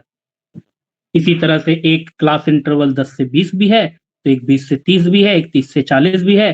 30 से 40 में 30 लोअर लिमिट है, 40 अपर लिमिट है, और इनके बीच में जो गैप है 10 का, वो इंटरवल है। अगर कोई पूछेगा आई कितना है तो मैं बोलूंगा 10 है। L1 कितना है यहाँ पर? तो 30 है। L2 कितना है? तो 40। ठीक है, ये बेसिक भाषा है। तो जब आपके हर क्लास की अपर लिमिट और उसके सक्सीडिंग की लोअर लिमिट सेम होती है तो उसको एक्सक्लूसिव सीरीज कहते हैं। एक्सक्लूसिव सीरीज को पढ़ने का एक तरीका भी होता है। अब जैसे इसे हम कैसे पढ़ते हैं, जल्दी जल्दी में मैं भी इसको ही पढ़ता हूँ, 0 to 10, 10 to 20, 20 to 30, ठीक है ना। पर इसको पढ़ने का तरीका टेक्निकली थोड़ा अलग होता है। एक्सक्लूसिव सीरीज में क्लास इंटरवल को कैसे रीड किया जाता है, क्योंकि जब आप रीड करना सीखेंगे तभी आपको टैली करना है। How to read an exclusive series. जैसे मैं बोल रहा हूं 0 से 10, 10 से 20, 20 से 30 एक एक्सक्लूसिव सीरीज है ना, क्योंकि यहाँ पे पहले क्लास इंटरवल की अपर लिमिट दूसरे की लोअर लिमिट बराबर है, दूसरे की अपर लिमिट तीसरे की लोअर लिमिट बराबर है, जहां पर एक खत्म वहीं से दूसरा शुरू, ठीक है ना। तो ये एक्सक्लूसिव सीरीज है। अब मैं बोल रहा हूं कि भाई आप इस 0 से 10 को कैसे रीड करोगे, तो 0 से 10 को रीड कैसे करते हैं, 0 and more than 0 but less than 10। मतलब ये जो क्लास है, ये जो दो पॉइंट्स मैंने लिए हैं, लोअर लिमिट जिसमें 0 है और अपर लिमिट जिसमें 10 है, इस क्लास में केवल वही वैल्यूज फॉल करेंगी जो 0 या 0 से ज्यादा होंगी मगर 10 से कम होंगी। यानी अगर किसी के 0 नंबर आए हैं तो वो 0 से 10 में फॉल करेगा, किसी के 1 नंबर आए हैं तो 0 से 10 में फॉल करेगा, किसी के 9 नंबर आए हैं वो भी 0 से 10 में फॉल करेगा, अगर किसी के 10 नंबर आए हैं तो वो फिर इस क्लास में फॉल नहीं करेगा, क्योंकि एक्सक्लूसिव सीरीज का मतलब क्या होता है, जिसमें लोअर लिमिट इंक्लूडेड होती है मगर अपर लिमिट उसमें इंक्लूडेड नहीं होती है। 0 इंक्लूडेड है, 10 इंक्लूडेड नहीं, वो एक्सक्लूड हमें करना होता है। अगले वाले क्लास इंटरवल में हम 10 इंक्लूड करेंगे, 10 से बड़ी वैल्यू इंक्लूड करेंगे मगर 20 को इंक्लूड नहीं करेंगे। तो इसे कैसे रीड करेंगे, इसे रीड करेंगे 10 and more than 10 but less than 20। 10 या 10 से ज्यादा मगर 20 से कम। हर वो वैल्यू जो 10 या 10 से ज्यादा है लेकिन 20 से कम है वो इस क्लास इंटरवल में फॉल करेगी, एंड सो ऑन। इसी तरह से हर क्लास को रीड किया जाता है, ठीक है ना। मतलब क्या तरीका है रीड करने का, इसे मैं रीड करूंगा तो कैसे बोलूंगा, 0 से 10 का मतलब क्या है, 0 या 0 से ज्यादा लेकिन 10 से कम। यानी ये जो 8 बच्चे हैं इनके कितने नंबर होंगे, टेक्निकली देखा जाए तो इनके 0 से 9 नंबर होंगे। 10 तो हो ही नहीं सकता, क्योंकि जिसके 10 नंबर होंगे वो तो इस वाले क्लास में आ जाएगा। 10 या 10 से ज्यादा लेकिन 20 से कम, 10 और more than 10 but less than 20। यानी ये जो 10 बच्चे हैं इनके मार्क्स कितने होंगे, इन 10 बच्चों के या तो 10 नंबर होंगे या 10 से ज्यादा होंगे लेकिन 20 से कम होंगे, यानी इनके मार्क्स 10 से लेके 19 तक होंगे। क्या मैं सही बोल रहा हूं, इन 6 बच्चों के मार्क्स कितने होंगे, 20 होंगे या 20 से ज्यादा होंगे लेकिन 30 से कम होंगे। यानी टेक्निकली देखा जाए तो इन 6 बच्चों के मार्क्स 20 से 29 होंगे और इन 4 बच्चों के मार्क्स 30 से 39 होंगे। यस और नो, क्या आप ये बात समझ रहे हो।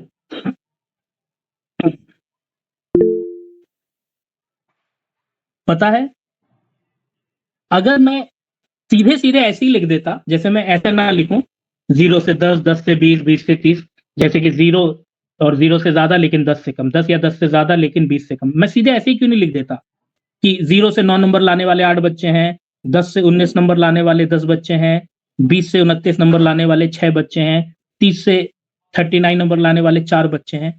ऐसे भी लिख देता तो क्या गलत होता, नहीं कुछ गलत नहीं होता। इसी फॉर्म को, इस वाले फॉर्म को ही इंक्लूसिव बोलते हैं, इंक्लूसिव सीरीज इसी को कहते हैं। ये जो मैंने बताया ना यही इंक्लूसिव सीरीज कहलाती है, जिसमें 0 से 9, 0 से 9 मतलब 0 से 9 में मतलब 0 से लेकर 9 तक सारी वैल्यूज यहां पर आएंगी, फिर 10 से 19 तक सारी वैल्यूज यहाँ तक आएंगी, फिर 20 से 29। ये वाला क्या है, इंक्लूसिव सीरीज है, जहां पर हर क्लास इंटरवल की अपर लिमिट उसके अगले क्लास इंटरवल की लोअर लिमिट से मैच नहीं करती। जहां पर पहला क्लास खत्म होता है उसके आगे से दूसरा शुरू होता है, जहां पर दूसरा खत्म होगा उसके तुरंत बाद तीसरा शुरू होगा, जहां तीसरा खत्म होगा उसके तुरंत बाद चौथा शुरू होगा। तरीका एक ही है भाई, मैं डेटा को ऐसे लिखकर दिखाऊं या ऐसे लिखकर दिखाऊं, बात तो एक ही है, पर इस वाली प्रेजेंटेशन को एक्सक्लूसिव कहते हैं और इस वाली प्रेजेंटेशन को इंक्लूसिव कहते हैं। हाँ, अगर डेटा इंक्लूसिव हो तो उसको एक्सक्लूसिव करना कंपलसरी होता है कोई भी स्टैटिस्टिकल मेथड अप्लाई करने के लिए। अच्छा, देखते हैं कि आप एक्सक्लूसिव सीरीज समझे या नहीं। मेरे पास ये एक डेटा सेट है 15 बच्चों का, ये 15 बच्चों के मार्क्स का डेटा सेट है, 8 number, 9 number, 6 number, 10 number, randomly 15 बच्चों के मार्क्स मैंने यहाँ पर लिखे हुए हैं। पहले तो आप यहाँ पर नोटिस करो कि मिनिमम वैल्यू कौन सी है और मैक्सिमम वैल्यू कौन सी है। पहले ये बताओ मिनिमम कौन सी और मैक्सिमम कौन सी, टाइप करो। इस डेटा सेट में मिनिमम कौन सा और मैक्सिमम कौन सा। ये जो पूरा डेटा सेट मुझे दिख रहा है 15 बच्चों का, इसमें मिनिमम क्या दिख रहा है, मिनिमम मुझे 6 दिख रहा है और मैक्सिमम मुझे 49 दिख रहा है। ठीक है, तो आपका जो क्लासिफिकेशन का एक बहुत इंपॉर्टेंट फीचर होता है, क्लासिफिकेशन एग्जॉस्टिव होना चाहिए। जो भी आप क्लासिफिकेशन कर रहे हो ना अपने रॉ डेटा का, वो एग्जॉस्टिव होना चाहिए। एग्जॉस्टिव का मतलब कि आपका कंप्लीट डेटा सेट उस क्लासिफिकेशन में इंक्लूड हो जाए, ऐसा क्लासिफिकेशन होना चाहिए। यानी मैं जो क्लासिफिकेशन करूंगा उसमें 6 से लेके 49 मार्क्स तक सब इंक्लूड हो जाने चाहिए, तभी वो सीरीज, तभी वो मेरा अरेंजमेंट ऑफ डेटा एग्जॉस्टिव माना जाएगा कि आपने जो क्लासिफिकेशन किया उसमें पूरा डेटा आपने कंसीडर कर लिया। जैसे मैं यहां पर 10-10 का इंटरवल लेकर चल रहा हूं, 0 से 10 नंबर लाने वाले, 10 से 20 नंबर लाने वाले, 20 से 30 नंबर लाने वाले, 30 से 40 नंबर लाने वाले और 40 से 50 नंबर लाने वाले। मैं 50 तक क्यों रुक गया, क्योंकि मुझे पता है कि 50 तक मेरा मैक्सिमम वैल्यू भी इंक्लूड हो जाएगी।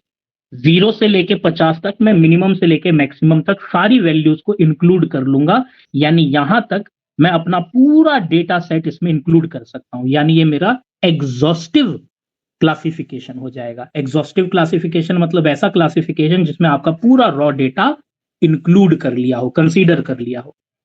तो मैं अपने पूरे रॉ डेटा को कंसीडर कर रहा हूं मिनिमम से लेके मैक्सिमम तक। टैली करो, याद है ना टैली कैसे करते हैं, 1 2 3 4 5 5 1 2 3 3 1 2 3 4 4 1 2 3 4 5 5 1 2 3 4 5 6 7, ये 7 हो गया। 1 2 3 4 5 6 7 8 9 10, ये 10 हो गया। ये टैली करने का तरीका है, ठीक है ना। 4 लाइन खींचो, 5वें को क्रॉस कर दो, ठीक है। अब जरा टैली करो 0 से 10 के बीच में कितने स्टूडेंट फॉल कर रहे हैं। याद रखना ये एक्सक्लूसिव सीरीज है, ये एक्सक्लूसिव सीरीज है, इस बात को भूलना मत। पर एक्सक्लूसिव सीरीज में 0 और more than 0 but less than 10, 0 आएगा, 0 से बड़ी वैल्यू आएगी मगर 10 से छोटी वैल्यू, 10 शामिल नहीं होगा। तो 8 आ जाएगा, 9 आ जाएगा, 6 भी आ जाएगा, 10 नहीं आएगा, पहले वाले क्लास में 10 नहीं आएगा। 3 ही तो है ना, 3, यानी कि 1 2 3, तो पहले वाले क्लास की फ्रीक्वेंसी हुई 3। 10 शामिल नहीं होगा ना, क्योंकि ये एक्सक्लूसिव है। एक्सक्लूसिव का मतलब 0 से 10 का मतलब 0 और more than 0 but less than 10, यानी 0 से लेकर 9 तक ही शामिल करना इस क्लास में, 10वीं वैल्यू अगले क्लास में चली जाएगी। 10 से 20 में ये 10 आ जाएगा, 1 ये भी आ जाएगा, 2 2 ही है, 2 यानी ये आपका 2 हो गया। 20 से 30 में टैली करो, 20 से 30 में 20 आएगा, 20 से बड़ी वैल्यू आएगी मगर 30 उसमें शामिल नहीं होगा। तो 20 से बड़ी वैल्यू आएगी, ये भी आ जाएगा, 30 शामिल नहीं होगा। यहाँ पे भी 2 ही वैल्यू फॉल कर रही है। इस क्लास की फ्रीक्वेंसी भी 2। 30 से 40 के बीच में 30 आएगा, 30 से बड़ी वैल्यू आएगी मगर 40 नहीं आएगा। 30 आएगा, 30 से बड़ी वैल्यू आएगी मगर 40 नहीं आएगा। 4 वैल्यू फॉल, 5 वैल्यू फॉल कर रही है भाई। 1 2 3 4 5, 5 फ्रीक्वेंसी। 40 से 50 में कौन कौन सी आएंगी? एक ये आ जाएगा, एक ये आ जाएगा, एक ये आ जाएगा, 3 आ जाएंगे। इस तरह से मैंने टैली किया और मैंने पूरे 15 बच्चों का डेटा अरेंज कर लिया। कौन सी सीरीज में? एक्सक्लूसिव सीरीज में। समझ गए ना एक्सक्लूसिव सीरीज कैसे बनाई जाती है?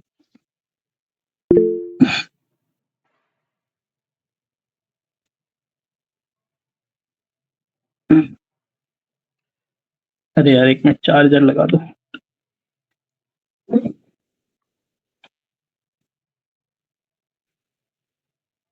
एक्सक्लूसिव सीरीज में ध्यान देना,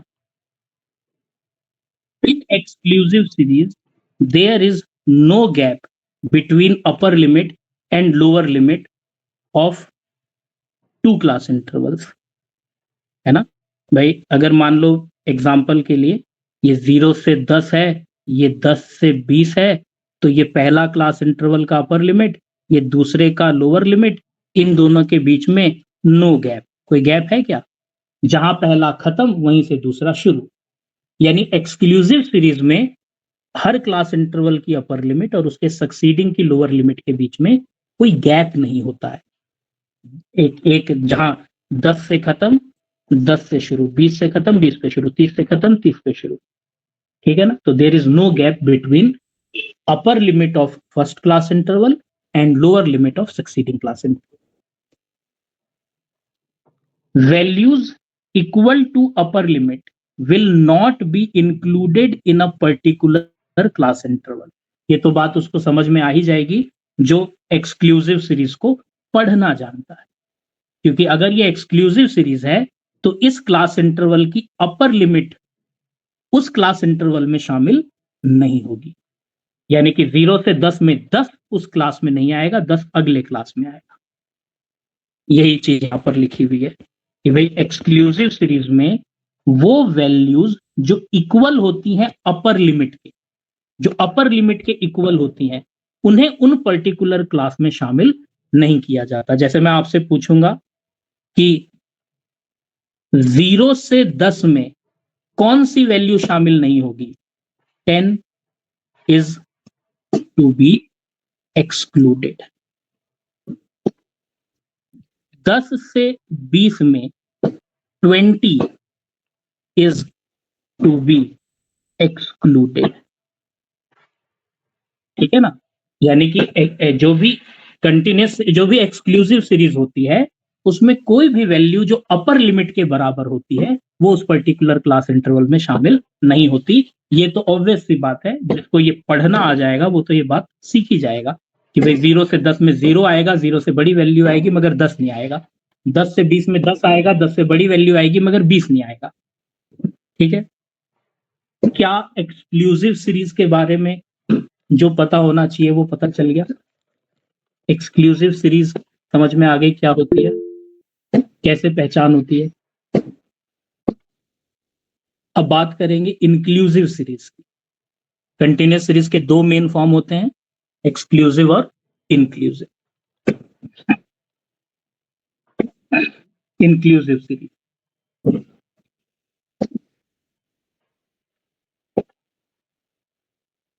इंक्लूसिव सीरीज वो होती है जहां पर हर क्लास इंटरवल की जो अपर लिमिट है उसकी लोअर लिमिट से वो डिफर करती है, अंतर होता है, एक समान नहीं होती।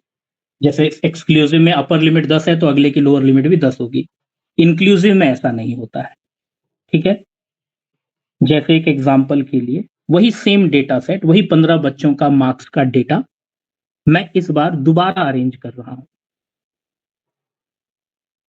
अगर मैं बोलूं कि यार 0 से 10 नंबर लाने वाले कितने बच्चे हैं, तो आप तो वही सेम टैली करोगे ना।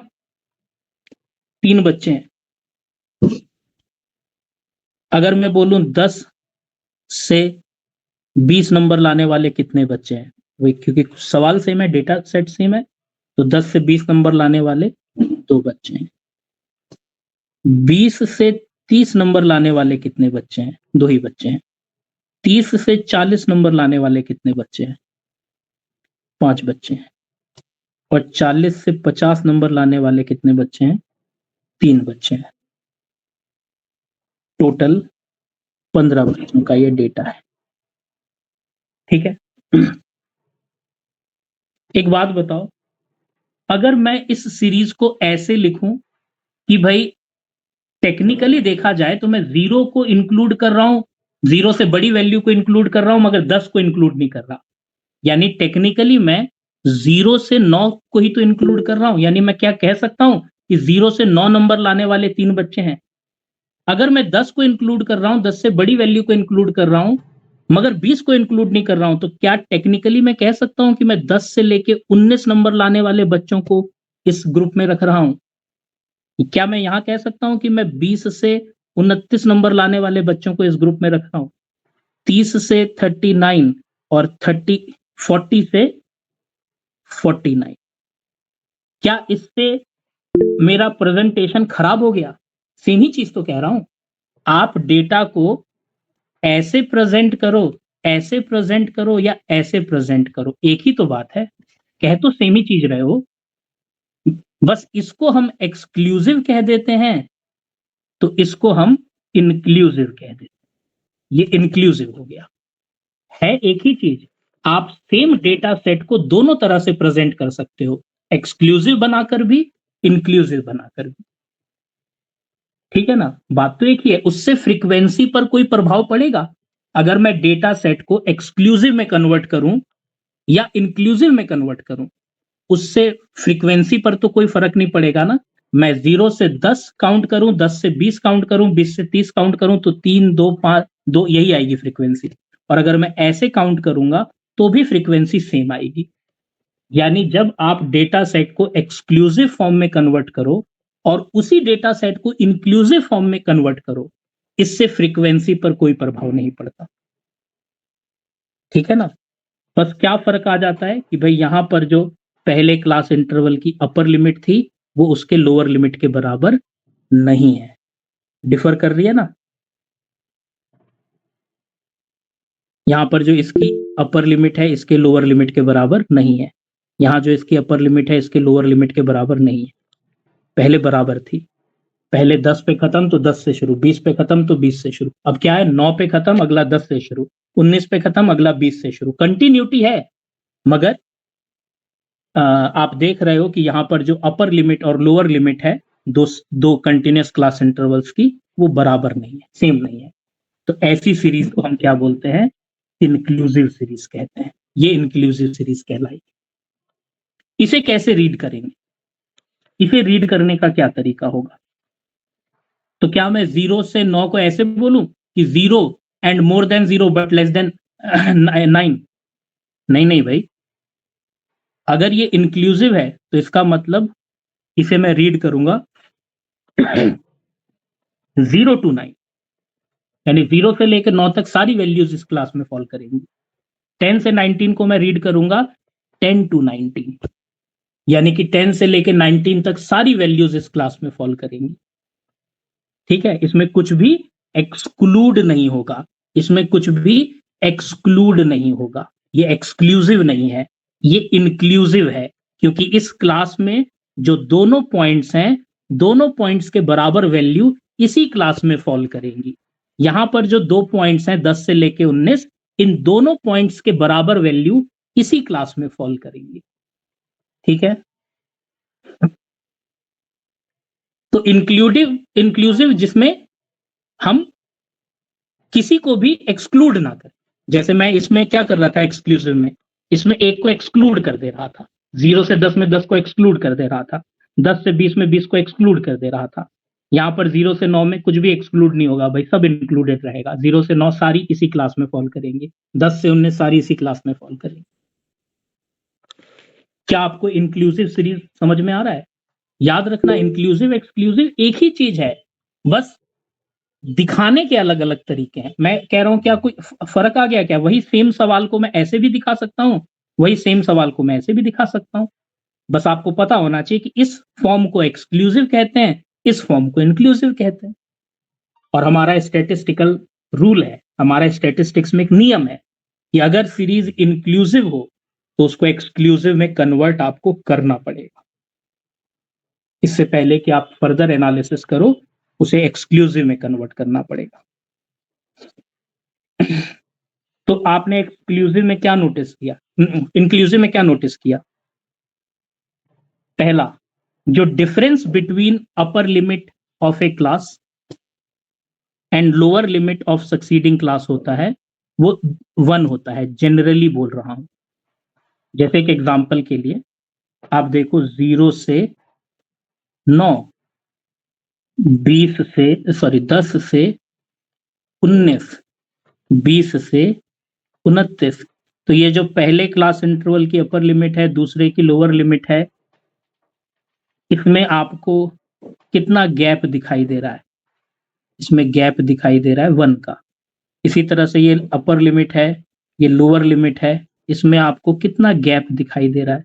1 का। जबकि एक्सक्लूसिव सीरीज में ऐसा कोई गैप नहीं होता। इंक्लूसिव सीरीज में गैप होता है और वो जनरली कितने का होता है? 1 का होता है।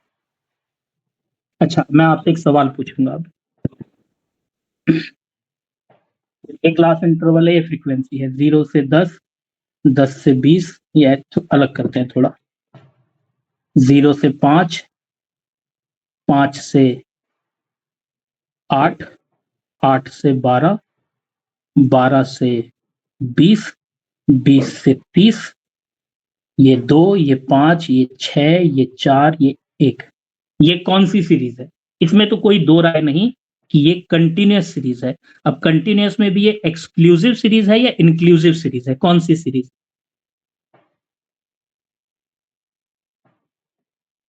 कौन सी सीरीज है ये?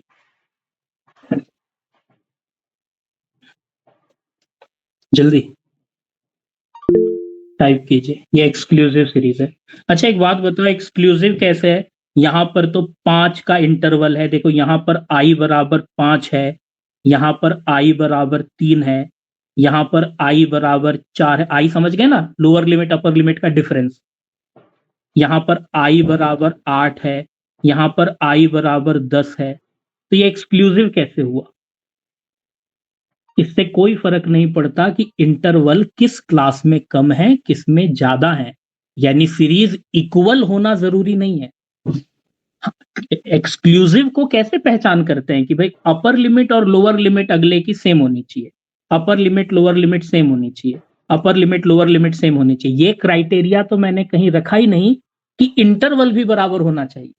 नहीं नहीं, इंटरवल कम ज्यादा हो सकता है, सीरीज अनइक्वल हो सकती है, उसमें कोई दो राय नहीं है। हो सकता है किसी का इंटरवल 5 हो, किसी का 3 हो, किसी का 8 हो, मगर उस सीरीज में अगर अपर लिमिट और अगले की लोअर लिमिट बराबर है तो वो एक्सक्लूसिव ही कही जाएगी। तो क्राइटेरिया में इंटरवल पर ध्यान मत देना। हाँ, यहां पर ये सीरीज अनइक्वल इंटरवल्स वाली है, इक्वल इंटरवल्स वाली नहीं है, मगर ये एक्सक्लूसिव है। ठीक है। अच्छा, 0 से 4 और 4, 5 से 9, 11 से 15, ये 14, या 15 से 19, 21 से 25। बताओ ये कौन सी सीरीज है? ये इंक्लूसिव सीरीज है, ये गलत है, ये रॉन्ग सीरीज, ये गलत है, ये प्रेजेंटेशन ही गलत है। अगर ऐसा कभी प्रेजेंटेशन आ जाए ना एग्जाम में, तो आप क्वेश्चन अटेम्प्ट ही मत करना, वो क्वेश्चन ही डिलीट हो जाएगा। ये गलत सीरीज है, ये गलत अरेंजमेंट है। गलत अरेंजमेंट क्यों है? क्योंकि ये इंक्लूसिव कहां है? आप 0 से 4 चले, 5 से 9 चले, फिर 10 से 11 से 14 चले, 10 कहां गया? 10 तो इंक्लूड ही नहीं किया आपने इसमें। फिर 14 के बाद 15 से 19 चले, 21 से 25 चले, 20 कहाँ गया? 20 तो इंक्लूड ही नहीं किया आपने। ये गलत सीरीज है, ये एग्जॉस्टिव वाले फीचर को वॉयलेट कर रही है।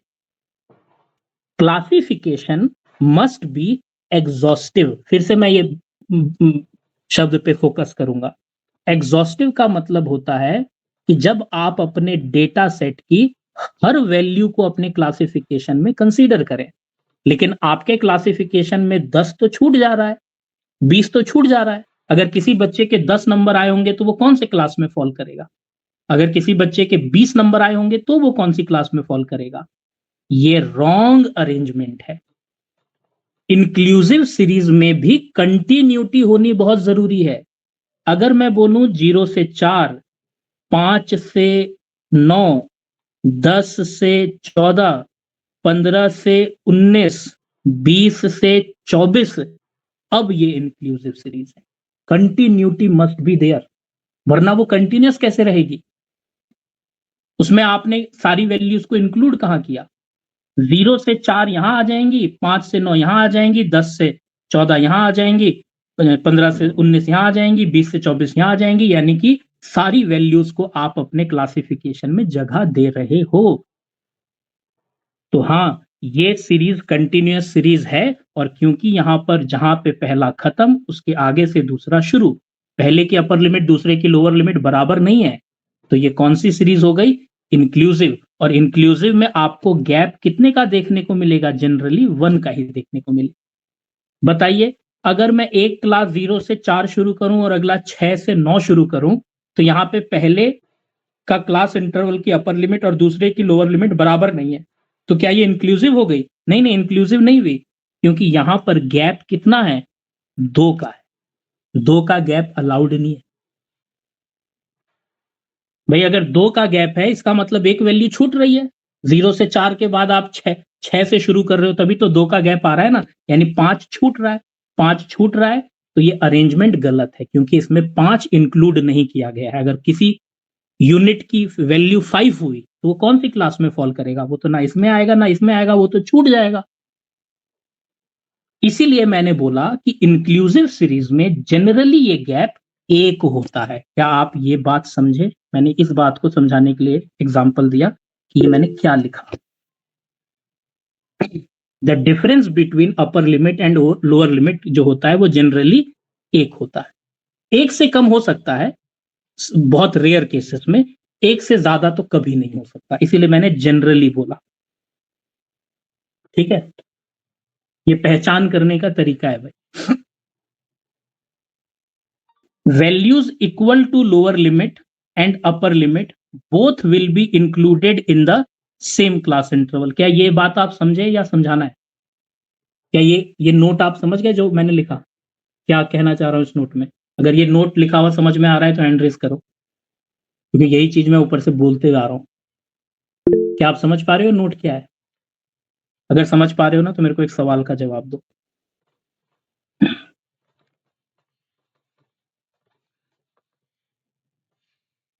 when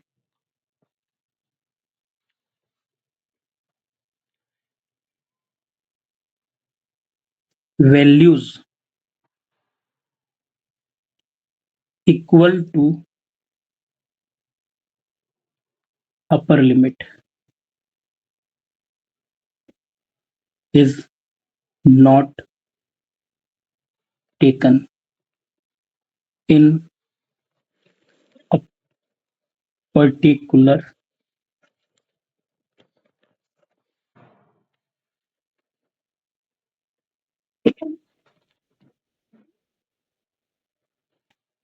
in respective class interval, then it must be an exclusive series, inclusive series, continuous series,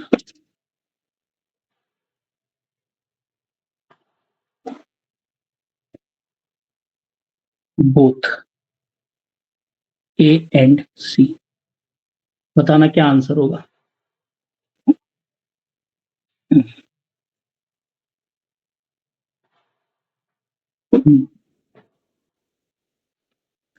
मैंने बोला when value equal to upper limit is not taken in respective class interval then it must be. बस हिल गया दिमाग का, मतलब connection हिल गया। बहुत साधारण सवाल पूछ रहा हूं।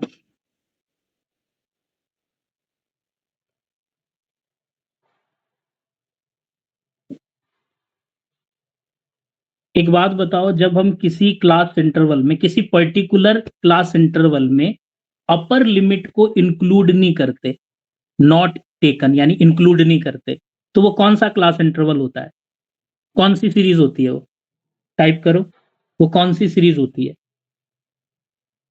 सौरभ जी, वो इंक्लूसिव होती है क्या?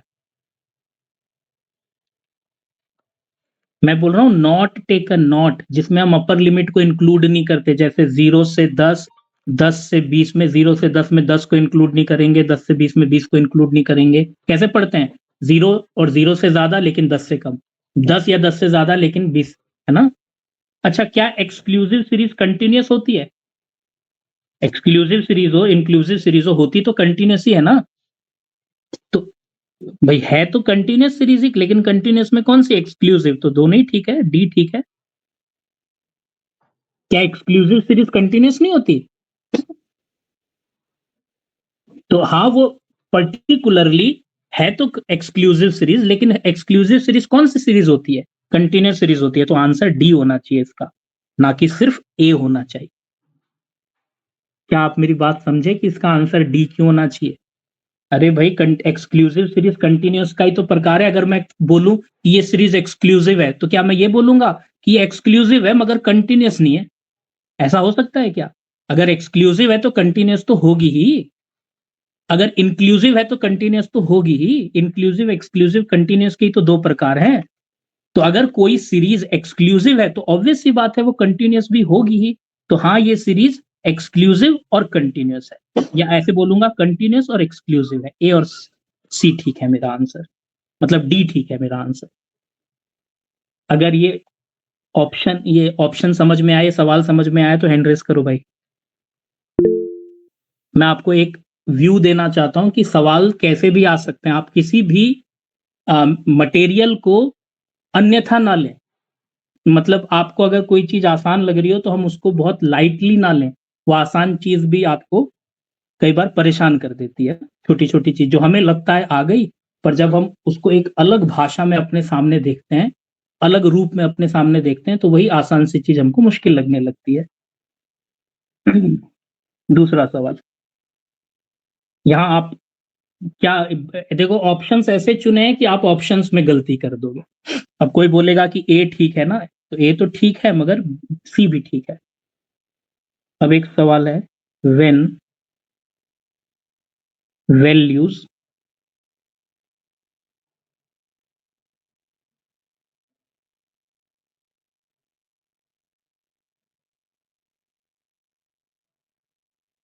Equal to lower limit and upper limit, both will be included in respective class interval, then it must be an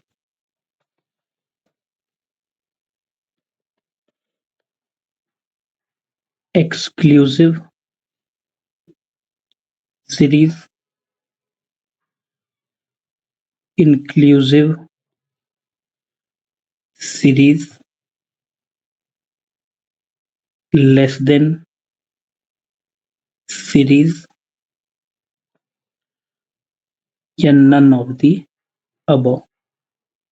अब बोलो कौन सा ऑप्शन होगा?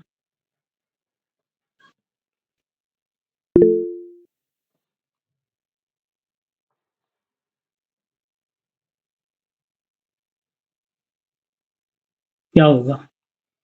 अब ए बी सी डी में बोलो ना, ए बी सी डी क्या? अभी भी किस ए बोला कईयों ने। जब लोअर लिमिट और अपर लिमिट दोनों इंक्लूड होंगे, जैसे मैंने अभी ये बताया कि भाई इंक्लूसिव क्या होता है, जैसे 0 से 9 में 0 भी आएगा, 9 भी आएगा, उसमें कुछ एक्सक्लूड नहीं होगा। 10 से 19 में 10 भी आएगा, 19 भी आएगा, उसके बीच की वैल्यूज भी इसी क्लास में फॉल करेंगी। यानी कि इसमें क्या होता है, लोअर लिमिट अपर लिमिट दोनों के बराबर वैल्यू उसी सेम क्लास इंटरवल में फॉल करती है। कौन सी सीरीज होगी, किस तरह की पहचान है इंक्लूसिव? अच्छा, अगर मैं ऑप्शन बदल दूं,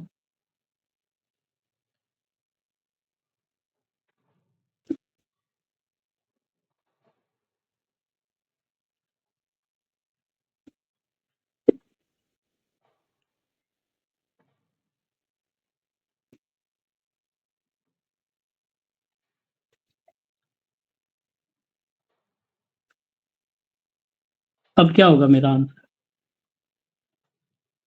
अगर मैं ऑप्शन बदल दूं तो, सवाल सेम है, ऑप्शन बदल दूं तो अब मेरा आंसर डी होगा, क्योंकि ये तो तय है कि वो कंटीन्यूअस तो है ही, और कंटीन्यूअस में भी कौन सी, इंक्लूसिव, क्योंकि लोअर लिमिट अपर लिमिट दोनों को सेम क्लास में इंक्लूड किया जा रहा है, शामिल किया जा रहा है। क्या आपको इंक्लूसिव एक्सक्लूसिव में अंतर समझ में आया? बोलो, समझ में आ रहा है?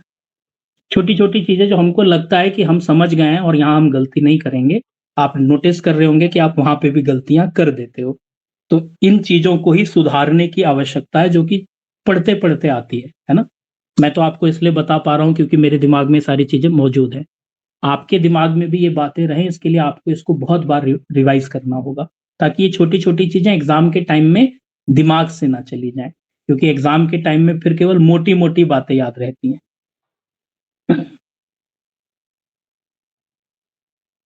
इन क्वेश्चंस को मैं यहीं पे फिट कर देता हूँ ना।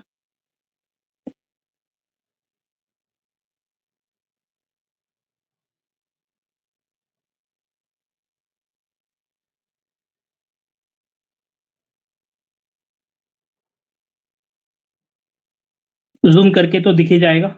ठीक है, मैंने उन क्वेश्चंस को यहीं पर फिट कर दिया, ताकि रेफरेंस के लिए कभी आप रिवीजन करो तो ये सब चीजें आपको याद रहे।